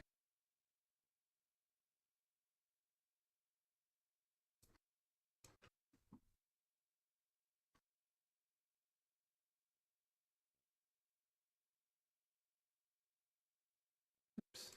Not very good polar bear.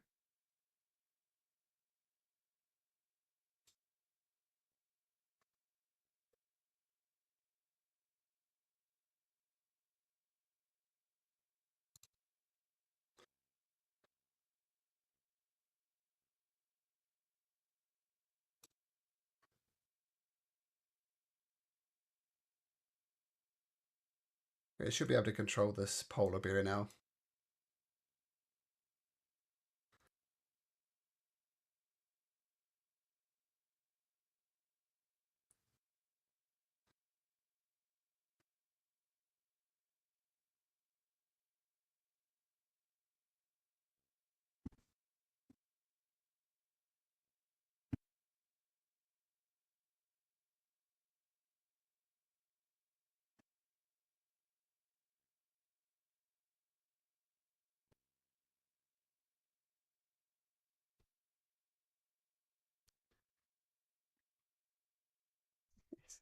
That word last week.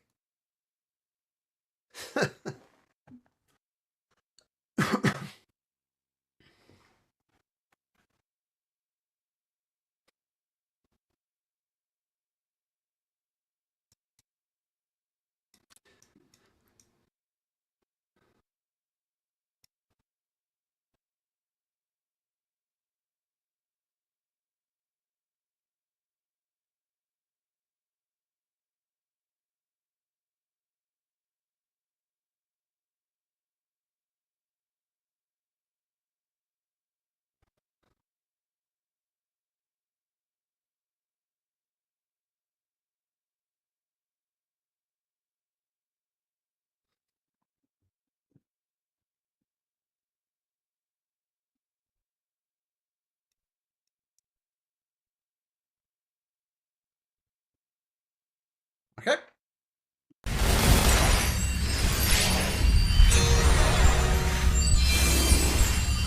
That's nice. Very good.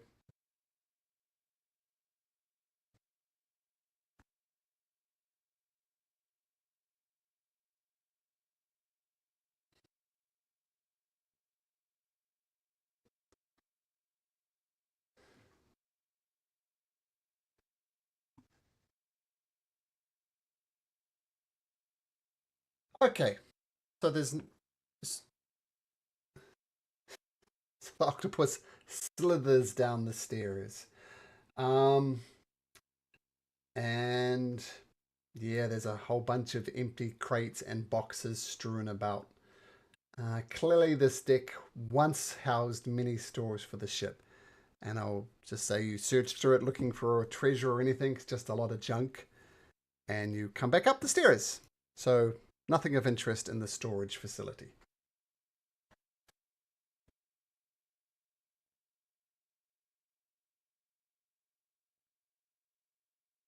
Make an investigation check as you have a look around.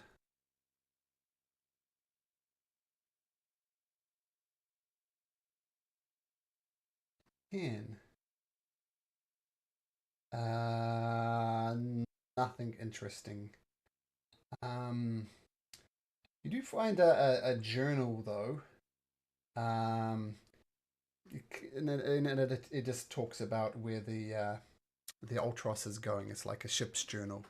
Like, and it goes to Mitros, goes to the islands. A manifest, that's the word, yep. So just orders about where the ship has gone.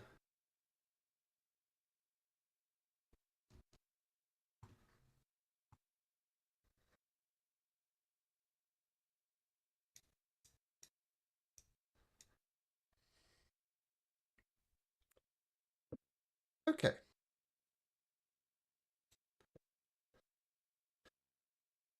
So I know it's a long way to drag your tokens. So I'll give you a description. Before you actually get to the secondary area, um, this small storage cabin, right, kind of where Cassandra is, houses all of the necessary provisions for a short journey out to sea. There is an ancient chest in the corner. It appears to be locked.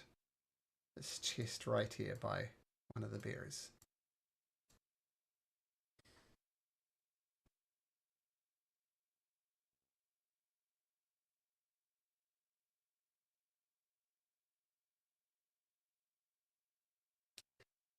You're going to try and pick it up?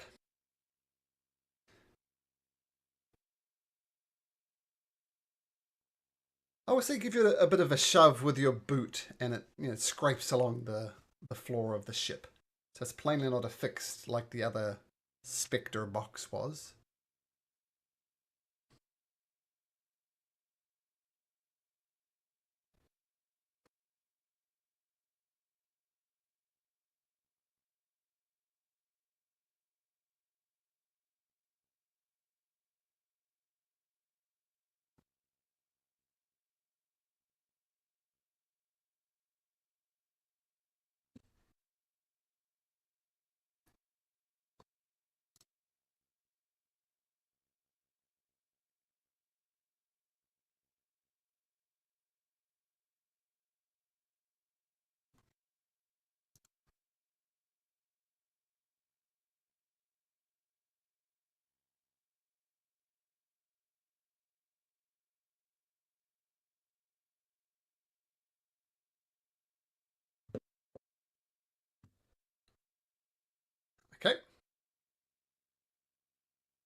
They're flanked by octopuses and a polar bear, Kythian. What are you going to do? Check for traps?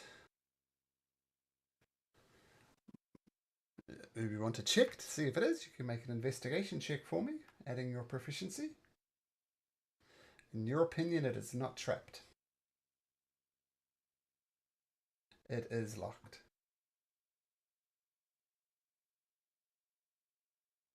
Okay, so sleight of hand, adding your proficiency. Just in case it matters, the song is not going, but it doesn't matter. So you get your thieves' tools, twist them around, and with a satisfying click, the box is unlocked.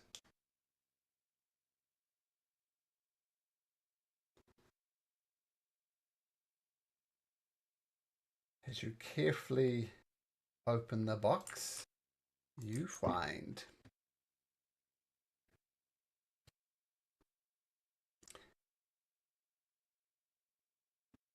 does anyone remember?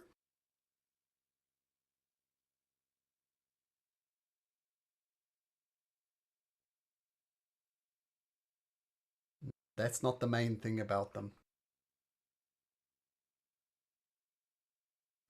Nope. You have 20 seconds to tell me what it is, and if you do it, I'll give you if the players do it within 20 seconds, I will give you a DM inspiration if you can remember what these are for.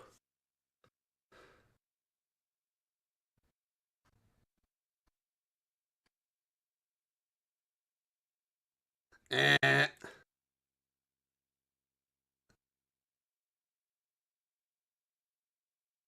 Okay, time's up. No de-inspiration.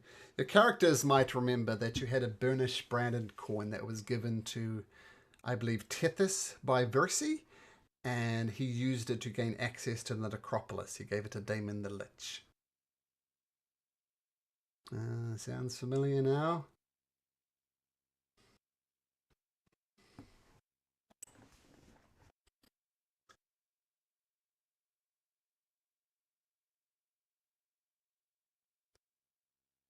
The journal, it gives a detailed account of Esther's Archelander role in the First War 500 years ago. So all the massacres or the abandonment of his dragon, all those nasty things it does. It goes into quite graphical detail, and it's written from a first person point of view. So you suspect it's Estor himself who wrote this journal.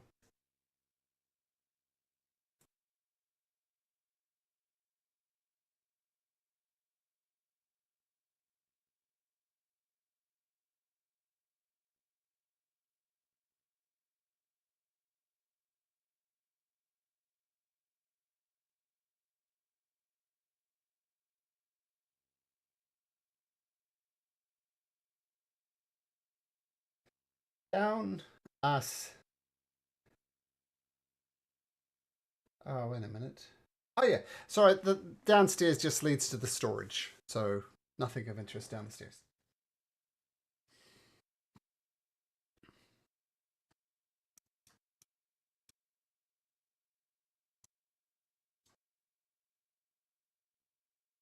Okay, well the door was shut.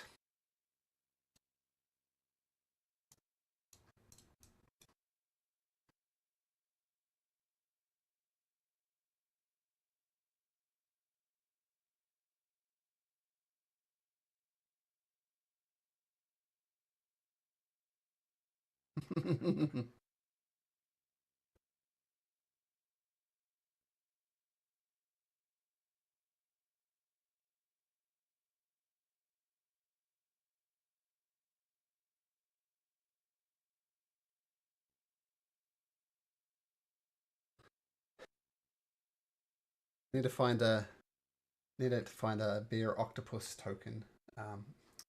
Might need some AI art generation for that. But the octopuses can definitely open doors. So the door swings open, and this cabin is more luxurious than the rest of the ship. The bedding is made of finely spun silk, as are the curtains at the window. The wallpaper is textured with gold figurine. The wooden floor and furniture has been recently cleaned as wax, cleaned and waxed, and the room has a fresh, clean smell. There is a desk at the rear of the room with scattered papers and a journal.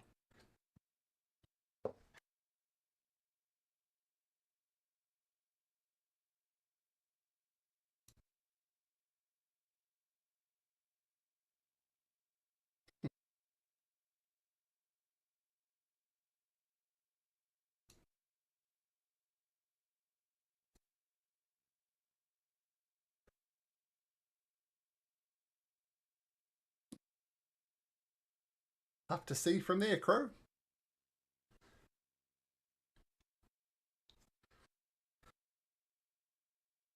Okay, as you enter the room, Crow,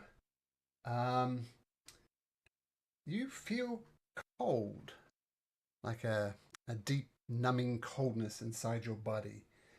And you're assaulted by strange feelings of anger and guilt as you enter this room.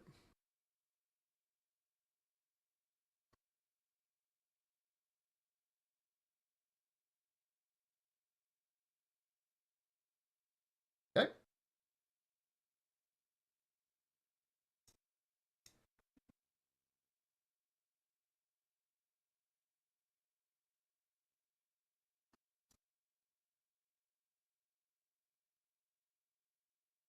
That room.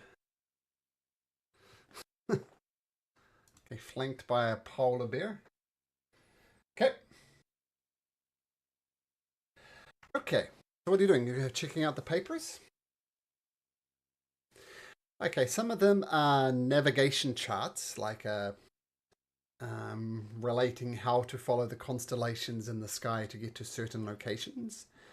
I think Crow is smart enough to know that whatever constellations are showing is not the constellations that you're familiar with. Um, but you scan some of the books, and some of it recounts the history of the Ultros. And the most interesting thing you find is I'm going to take you back in time. Remember this place. I'll make sure you can see the entire place, because why not? So, back at the Mossy Temple, all those sessions ago. Remember there's this mighty big tree here, a pretty big tree stump in this Feyglade? The most interesting thing you learn is this tree stump, the rest of it was used to fashion the mast of the Ultros. So this is the mast of the Ultros. That's the most interesting thing you find about the Ultros from this book.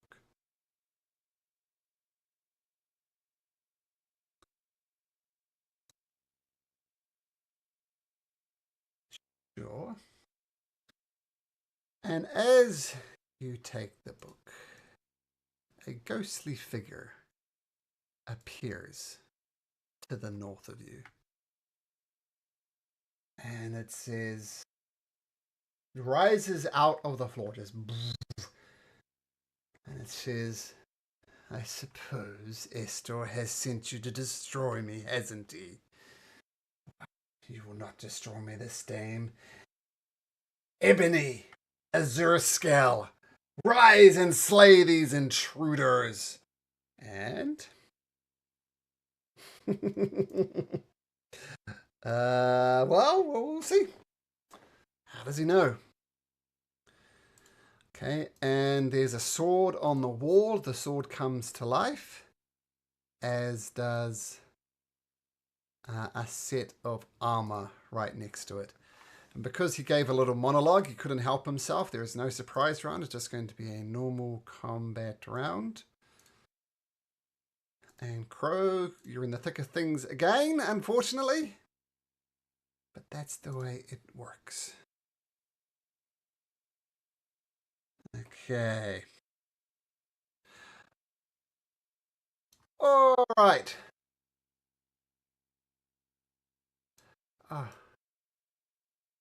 Okay. So 10 for those. And oh, that didn't work.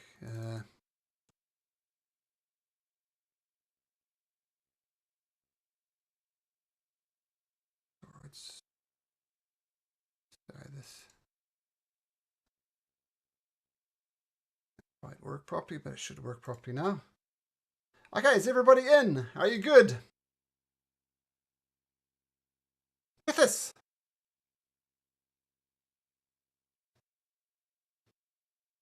Mythos, are you with us? It's muted, maybe stepped away. Okay, I'll roll Tethys in. Just let's bring up his character sheet. Remembering to click on his token first. We'll move him up a little bit too, along with Kyra.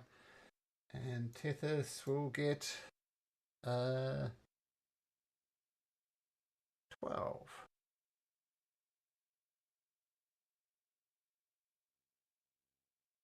Okay, Kytheon, you are first to actually attack. You I don't know how you did it from back there, but you notice this creature giving this monologue, and it's away. What do you do?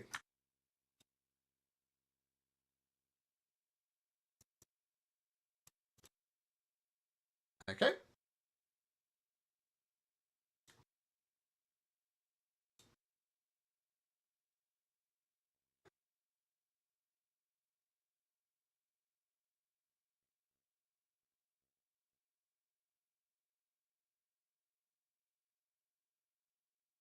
Okay, just a sec. Which thing? The main guy or the sword? The shit. Okay, he get hexed. Nice.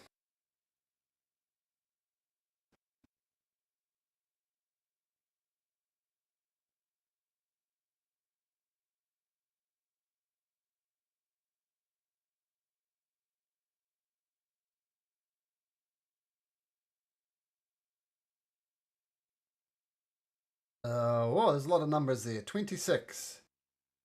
26. It would normally hit, but it passes straight through him.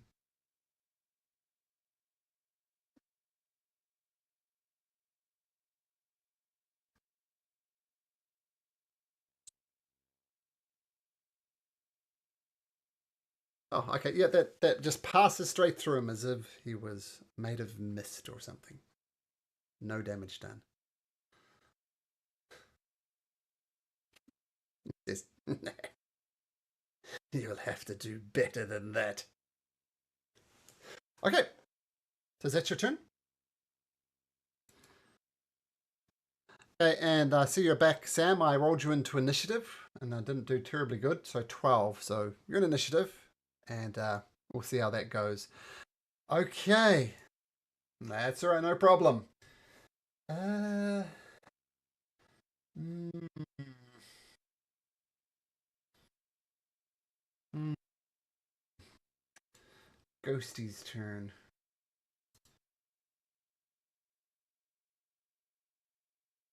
Let me just check something.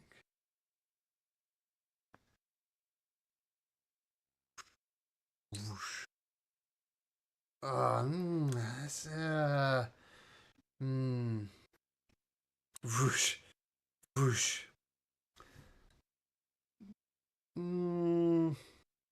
So it just passes through Crow. It feels odd.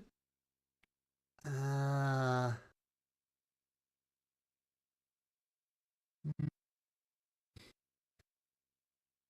do I do if I was a ghosty pirate?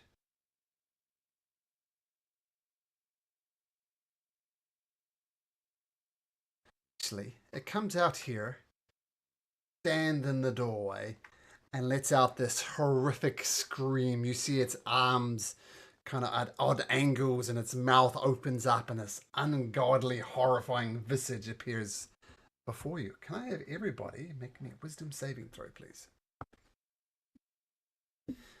And no Song of Heroism up.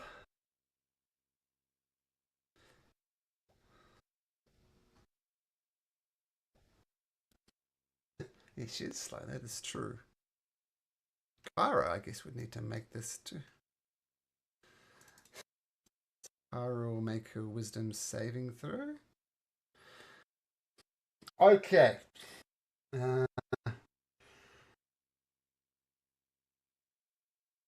Cassandra. You're the only one. No.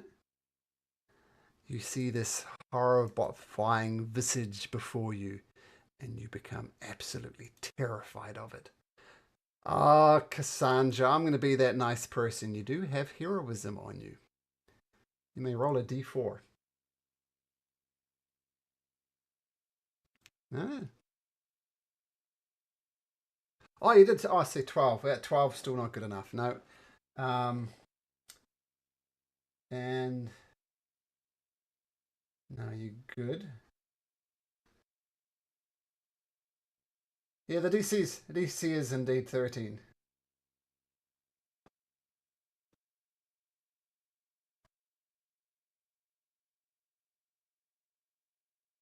He used it.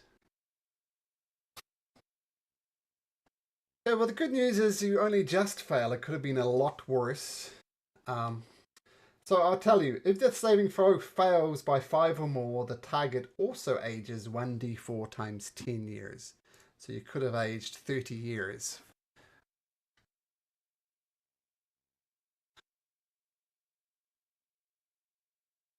Oh, you're one of those old age things? Ah, okay. Bad blow for a human, though. Okay, so screams in this horrifying thing. Cassandra's knees start shaking, and that's its turn. Next.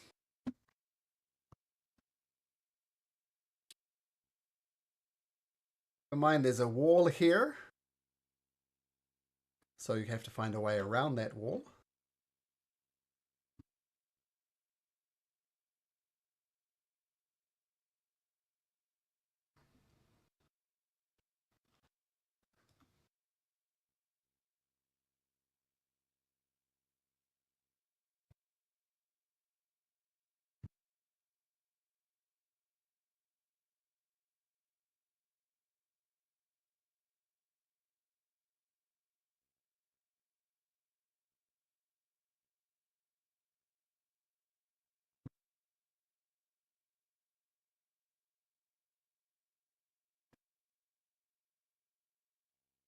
From where you are, there's a wall in the way.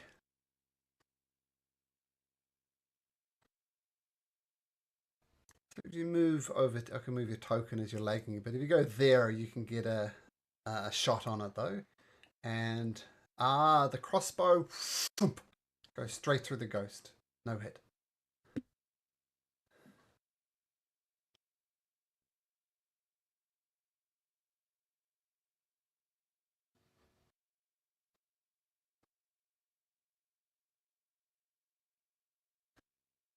Uh,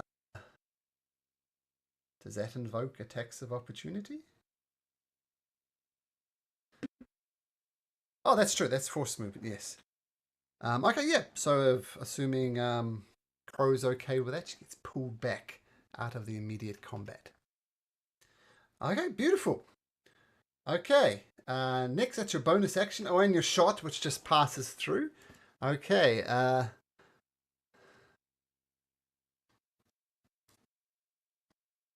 okay, shuffling over there. Okay, Polar Fin, what do you do?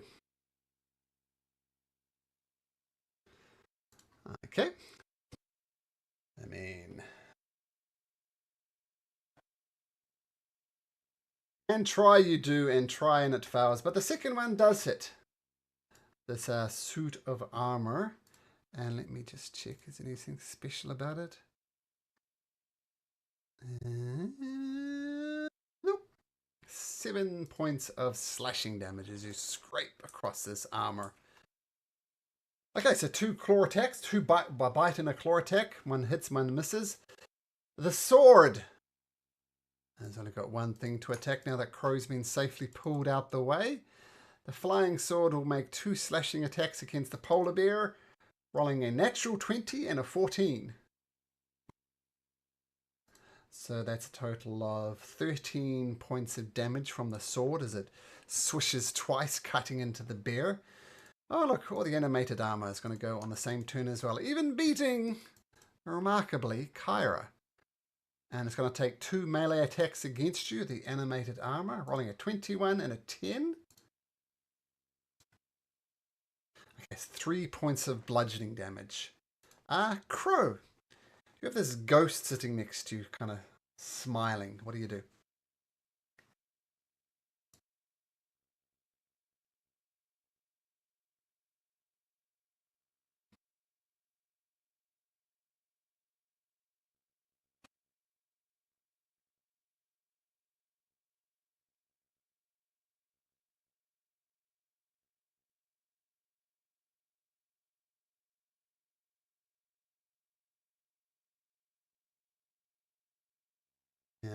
Make a perception check.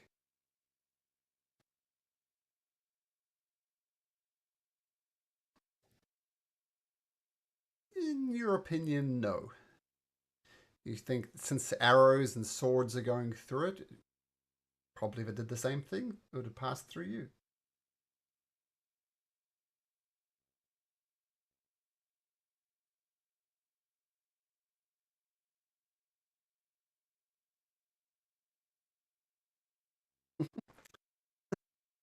Sure. Yep. He says, excuse me, lady. Personal space.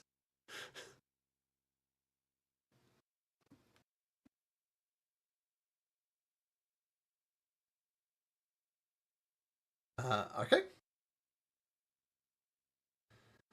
21 hits.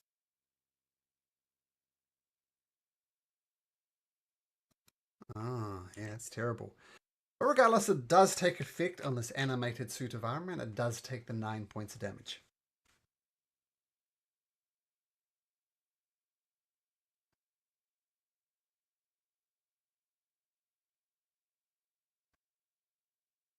You do, and that will cause an attack of opportunity from the armor. And we'll try and slam into you.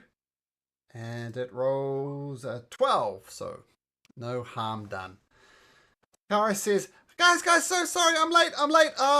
Start singing a song. And she sings the Song of Heroism. Cassandra.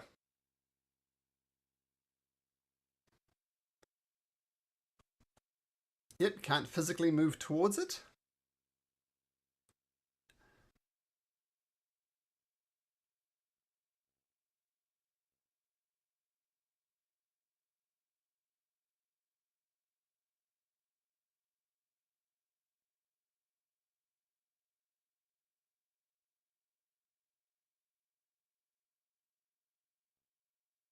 Okay, does. Oh, it's a disadvantage, but however you look at it, it's going to miss. But at the end of your turn, you may make another wisdom saving throw. Don't forget your bless from heroism. 9, you might make it. Need a 4. No, you're still frightened. Is that your turn? Okay, you do not use the Song of Heroism to avoid it. Gotta remember the Song of Heroism. Hit this.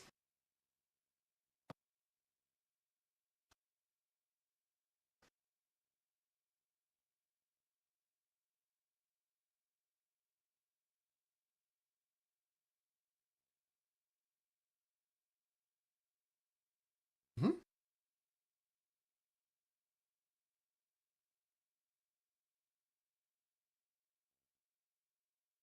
No, there's a wall in the way.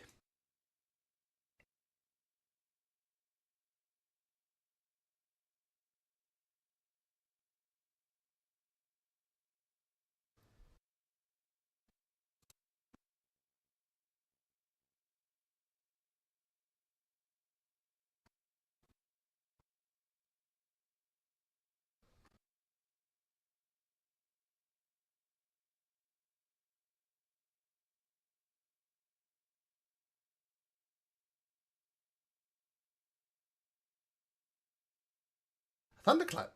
Okay.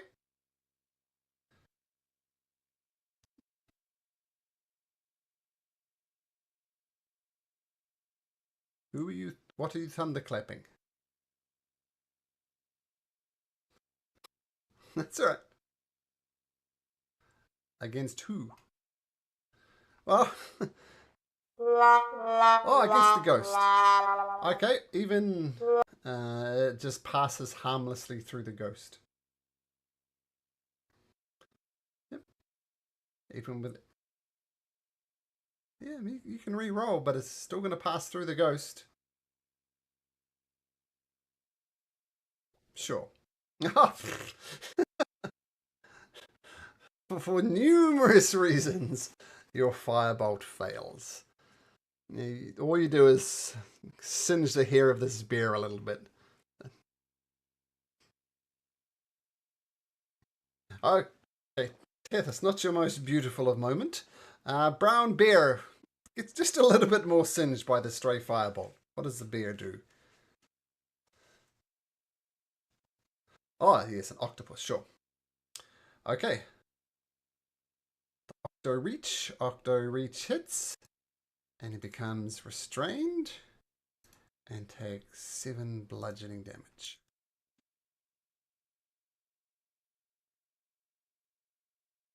Okay, if it becomes like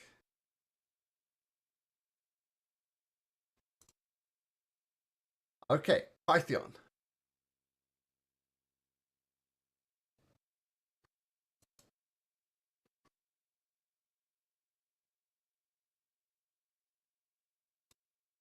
Booming blade the blade.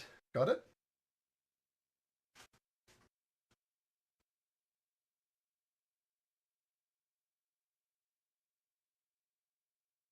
That is a miss.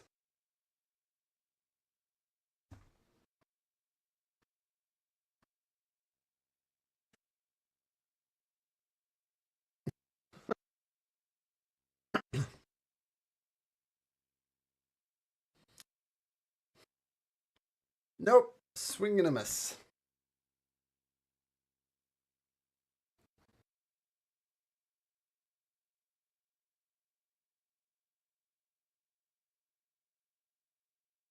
Okay.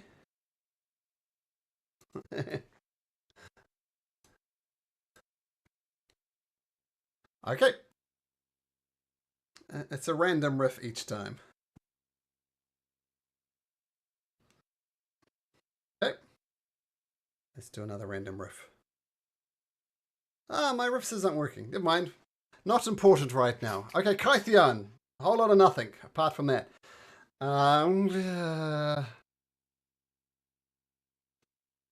Yeah. Polar Fin. Make me a charisma saving throw. And that's your charisma, I believe. Not the bear's charisma. Your charisma.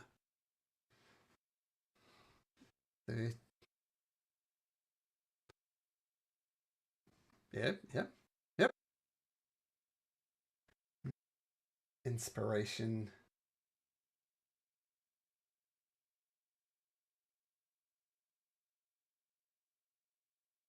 Okay.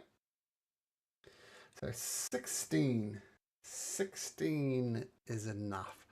As this creature changes its forms, it tends to dive inside of the bear. This octopus had a prepared action, so you may attack. But misses. And so it tries to do that, doesn't do that. Going to pass through the bears. 5, 10, 15, 20, 25, 30, 35, 40. So it takes off, tries to dive into the bear, fails, and then retreats back. Next, it retreats back right past you. No opportunity attacks, but it is your turn.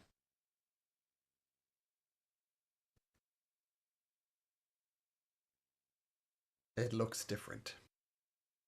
It looks different, yeah. It needed to be corporeal to attempt its position.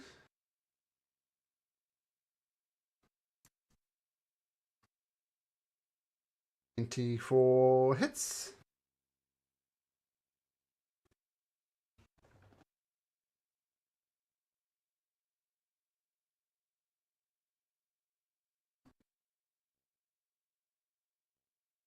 do anything about psychic, unfortunately.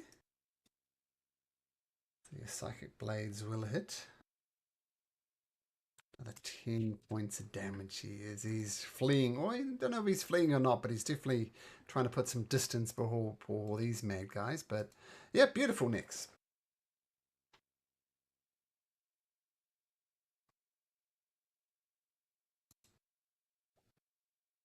Yeah, terrible.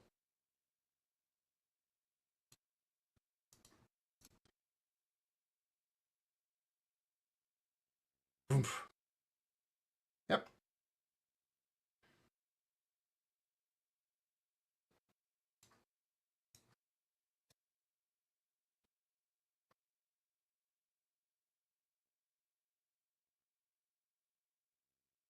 Okay.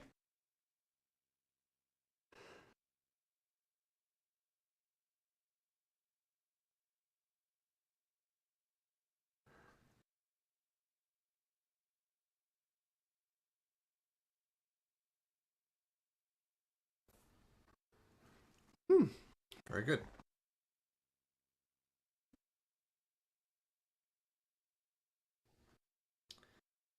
Okay, wisdom 15 saving throw. +1 to this. Ooh, he rolls a 13. So he takes 5 points of damage. Sure. So it's 5 so far.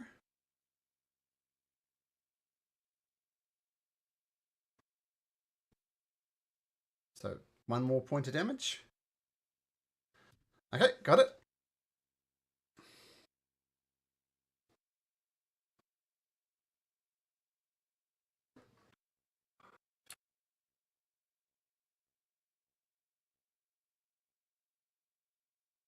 It'll come down into that corner there. Yes, you do. Yes, that's where we'll go. Go into that corner there. And yes, an attack of opportunity. Nasty!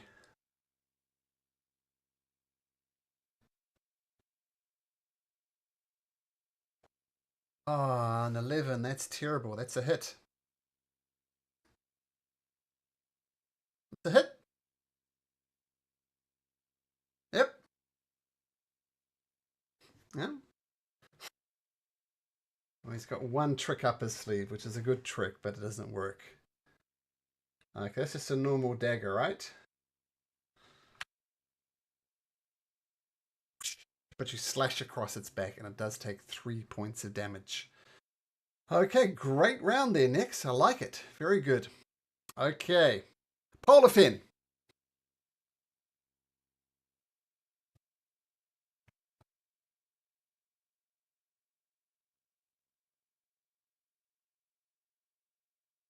At advantage.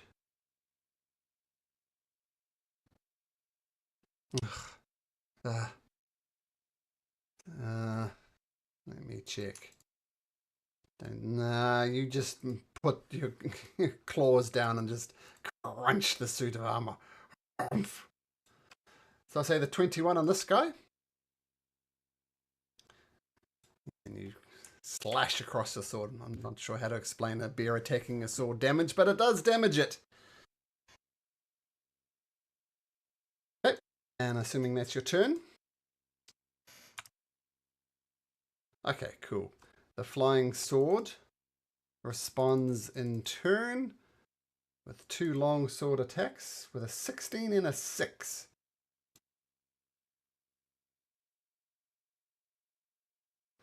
Okay, only 4 points of damage. And Crow, safely pulled out of the way by Nyx. What do you do?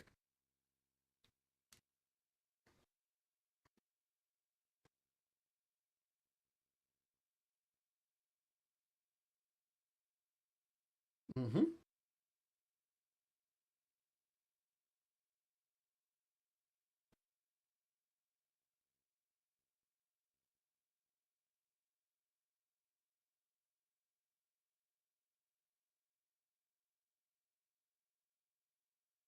Okay, roll to hit.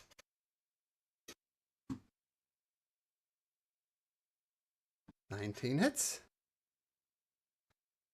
Oops. Ah, there we go. So, ooh, 16. He gets lit up as this lightning bolt of swords goes across. Takes a lot of damage, but still standing, but only just. Okay, nice turn. Pyra is gonna say, Bowser, roll me a D100.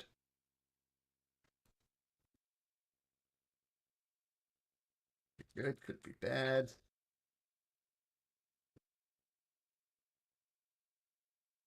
What do we get? Oh, still waiting for the D100.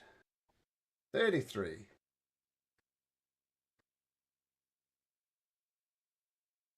No, she doesn't. Hmm.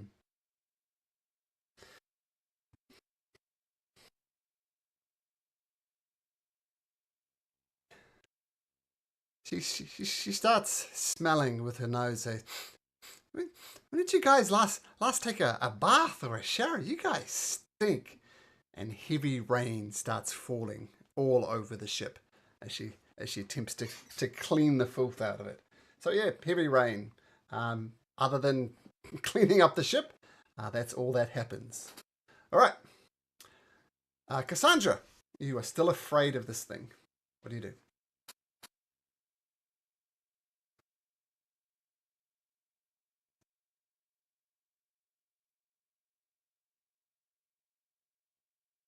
At disadvantage, sure.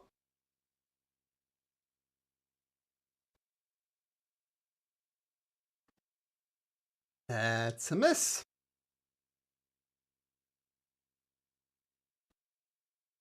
Do you remember how the 11 hit?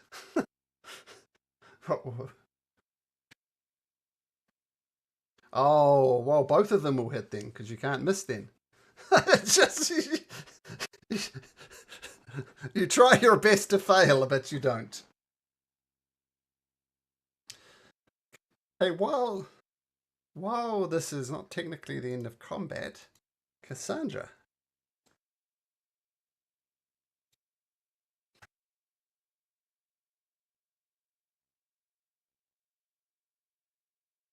There we go.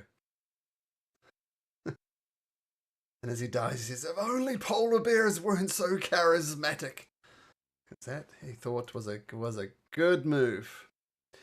What's your charisma saving bonus? +1. Oh, okay. So it was a lucky roll at the end of the day.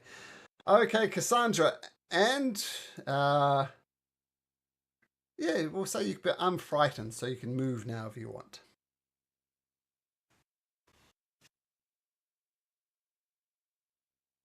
Okay, Tethys.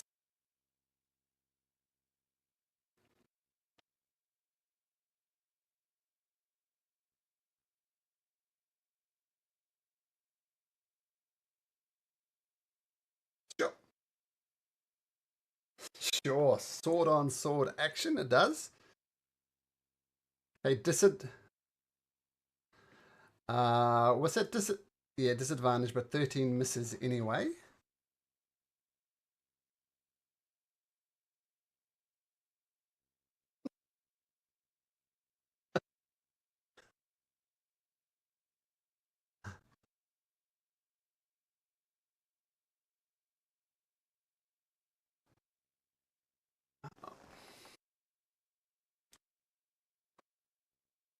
It does. Gonna try.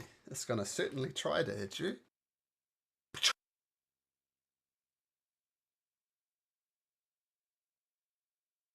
Oh, you're good there. Good. And yeah, regardless, the sword misses with a it misses with a 15. So the longsword misses its attack of opportunity. Okay, can Kytheon do something about it?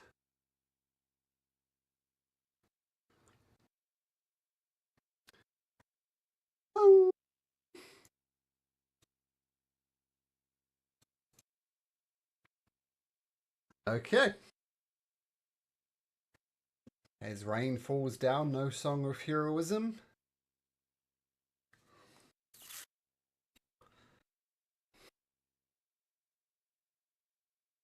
Oh man, this mighty axe of Xander.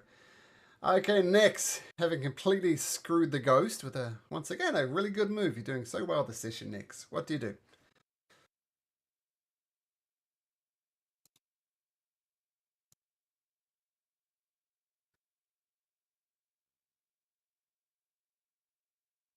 Oh, see if you go right next to the bear here. Or the octo bear.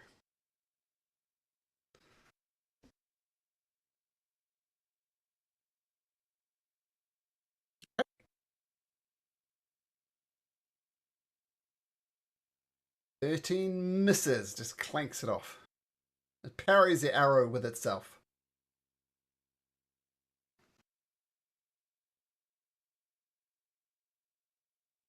Okay, polar fin.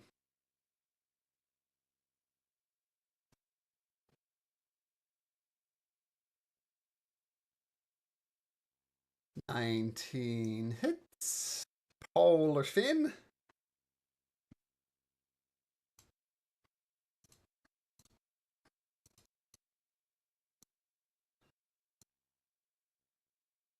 Okay, awesome.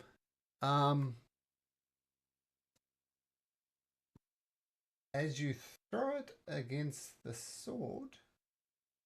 Yeah, the sword. The sword does not break. No, that was how you want to do it, but it does not break.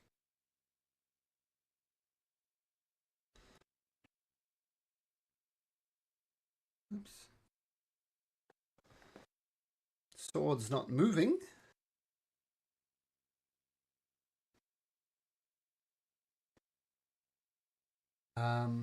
It looks as if it's made from mithril. Say, since you've been to the mines, you're familiar with what mithril is.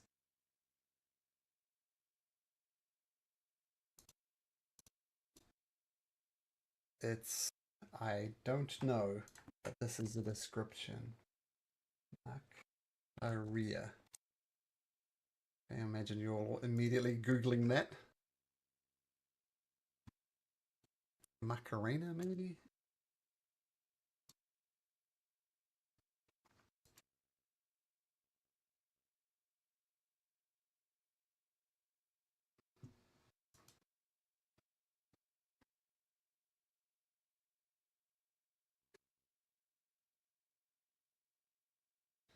Oh, there we go. Mecha mechanically, you'll say it's a long sword.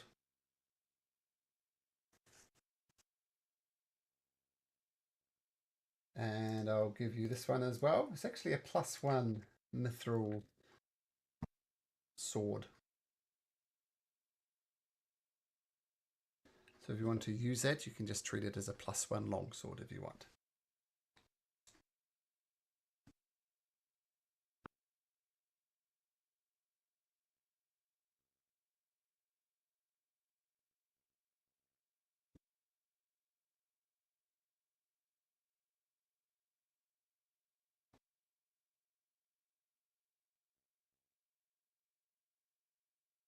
The suit of armor also looks interesting.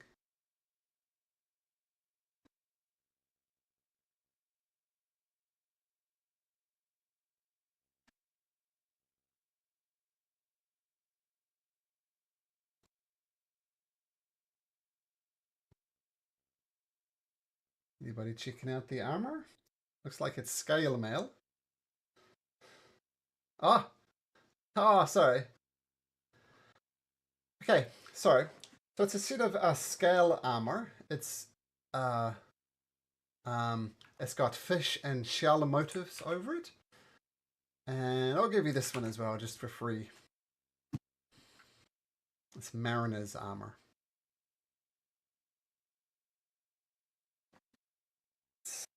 Scale.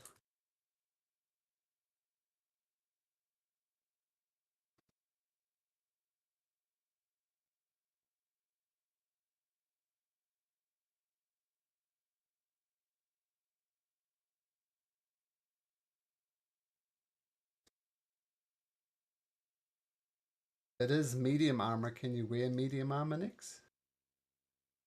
Oh, okay. So as you were.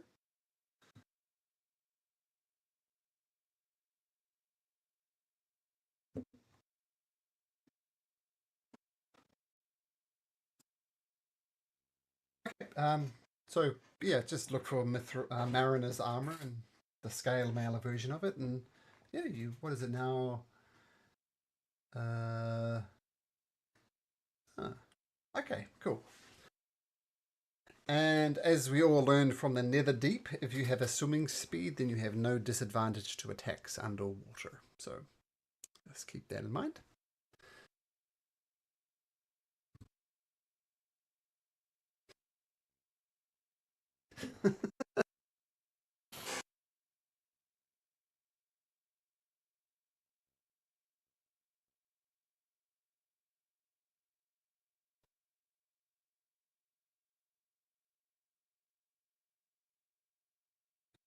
That's,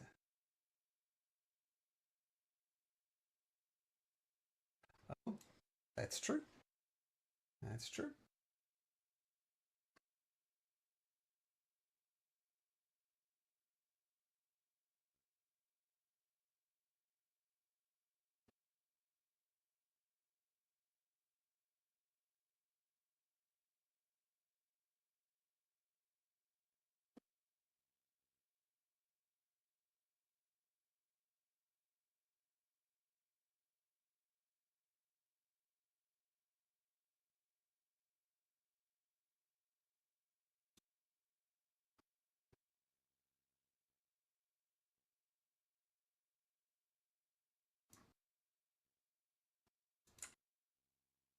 It, yeah, middle, right in the belly of the ship.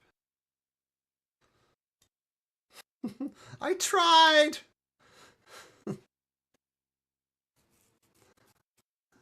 I don't know ships.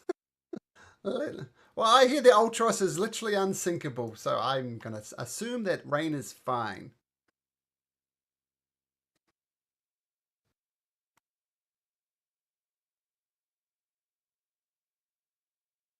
Yeah, you can go upstairs. Um,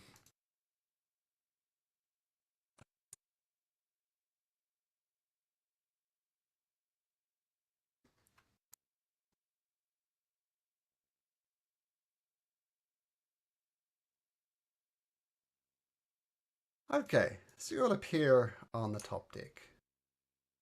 See the yep, and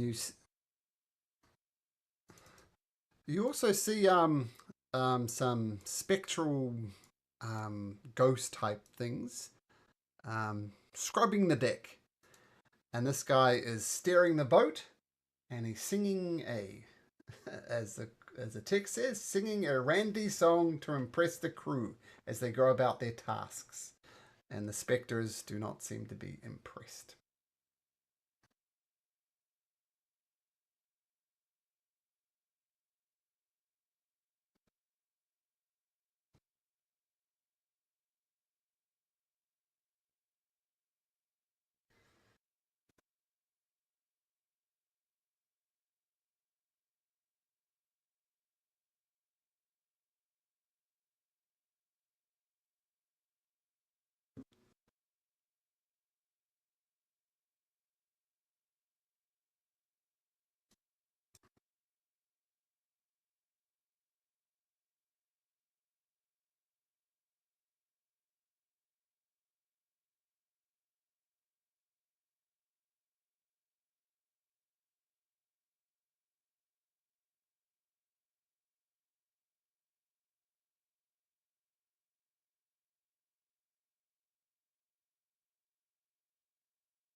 He continues to sing his song as he's surrounded by bears.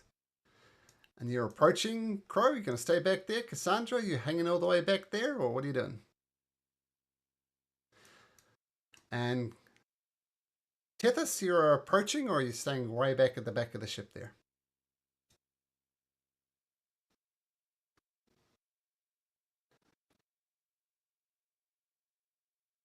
We'll move Tethys there. Okay. Okay, I have you get reasonably close to the ghost right there, Tethys. Is that cool? Okay, good. So as the bears approach the whatever this person's called, starts ripping the flesh off its face in your approach. And everybody in that yellow circle, can you please make me a wisdom saving throw?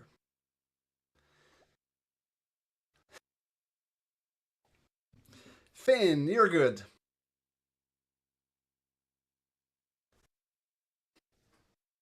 Pythion. Ooh. Ooh, that's bad.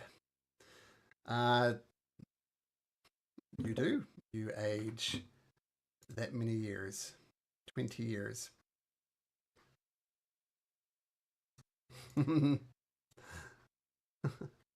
But you're afraid of it as well. And the two bears?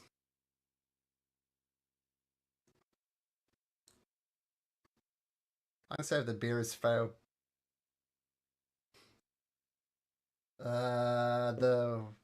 I'll say the one that's damaged more is a bit more afraid because it's closer. And tell you what we'll do. We'll roll for initiative and then we'll pick it up right at the top of the order next session. Oh, took 2 puns at once.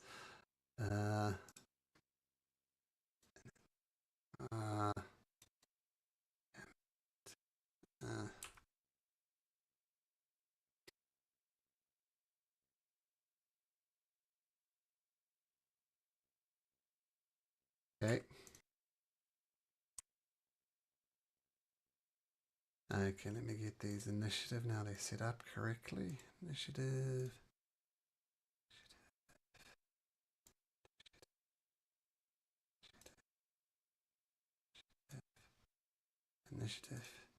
Initiative. There we go.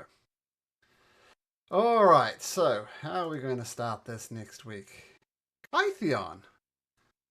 Pythion keeps on rolling well for his initiative. What do you get? +4. Wow, remarkably good. Okay, folks, so we'll see you next week at 7 p.m. my time. I'm not sure what time it is in your place of the word, and then place of the world. And then next week will be half an hour late. I have to take my kidlings to an event that finishes right when we start. So, okay, thanks as always, guys. It was fun, and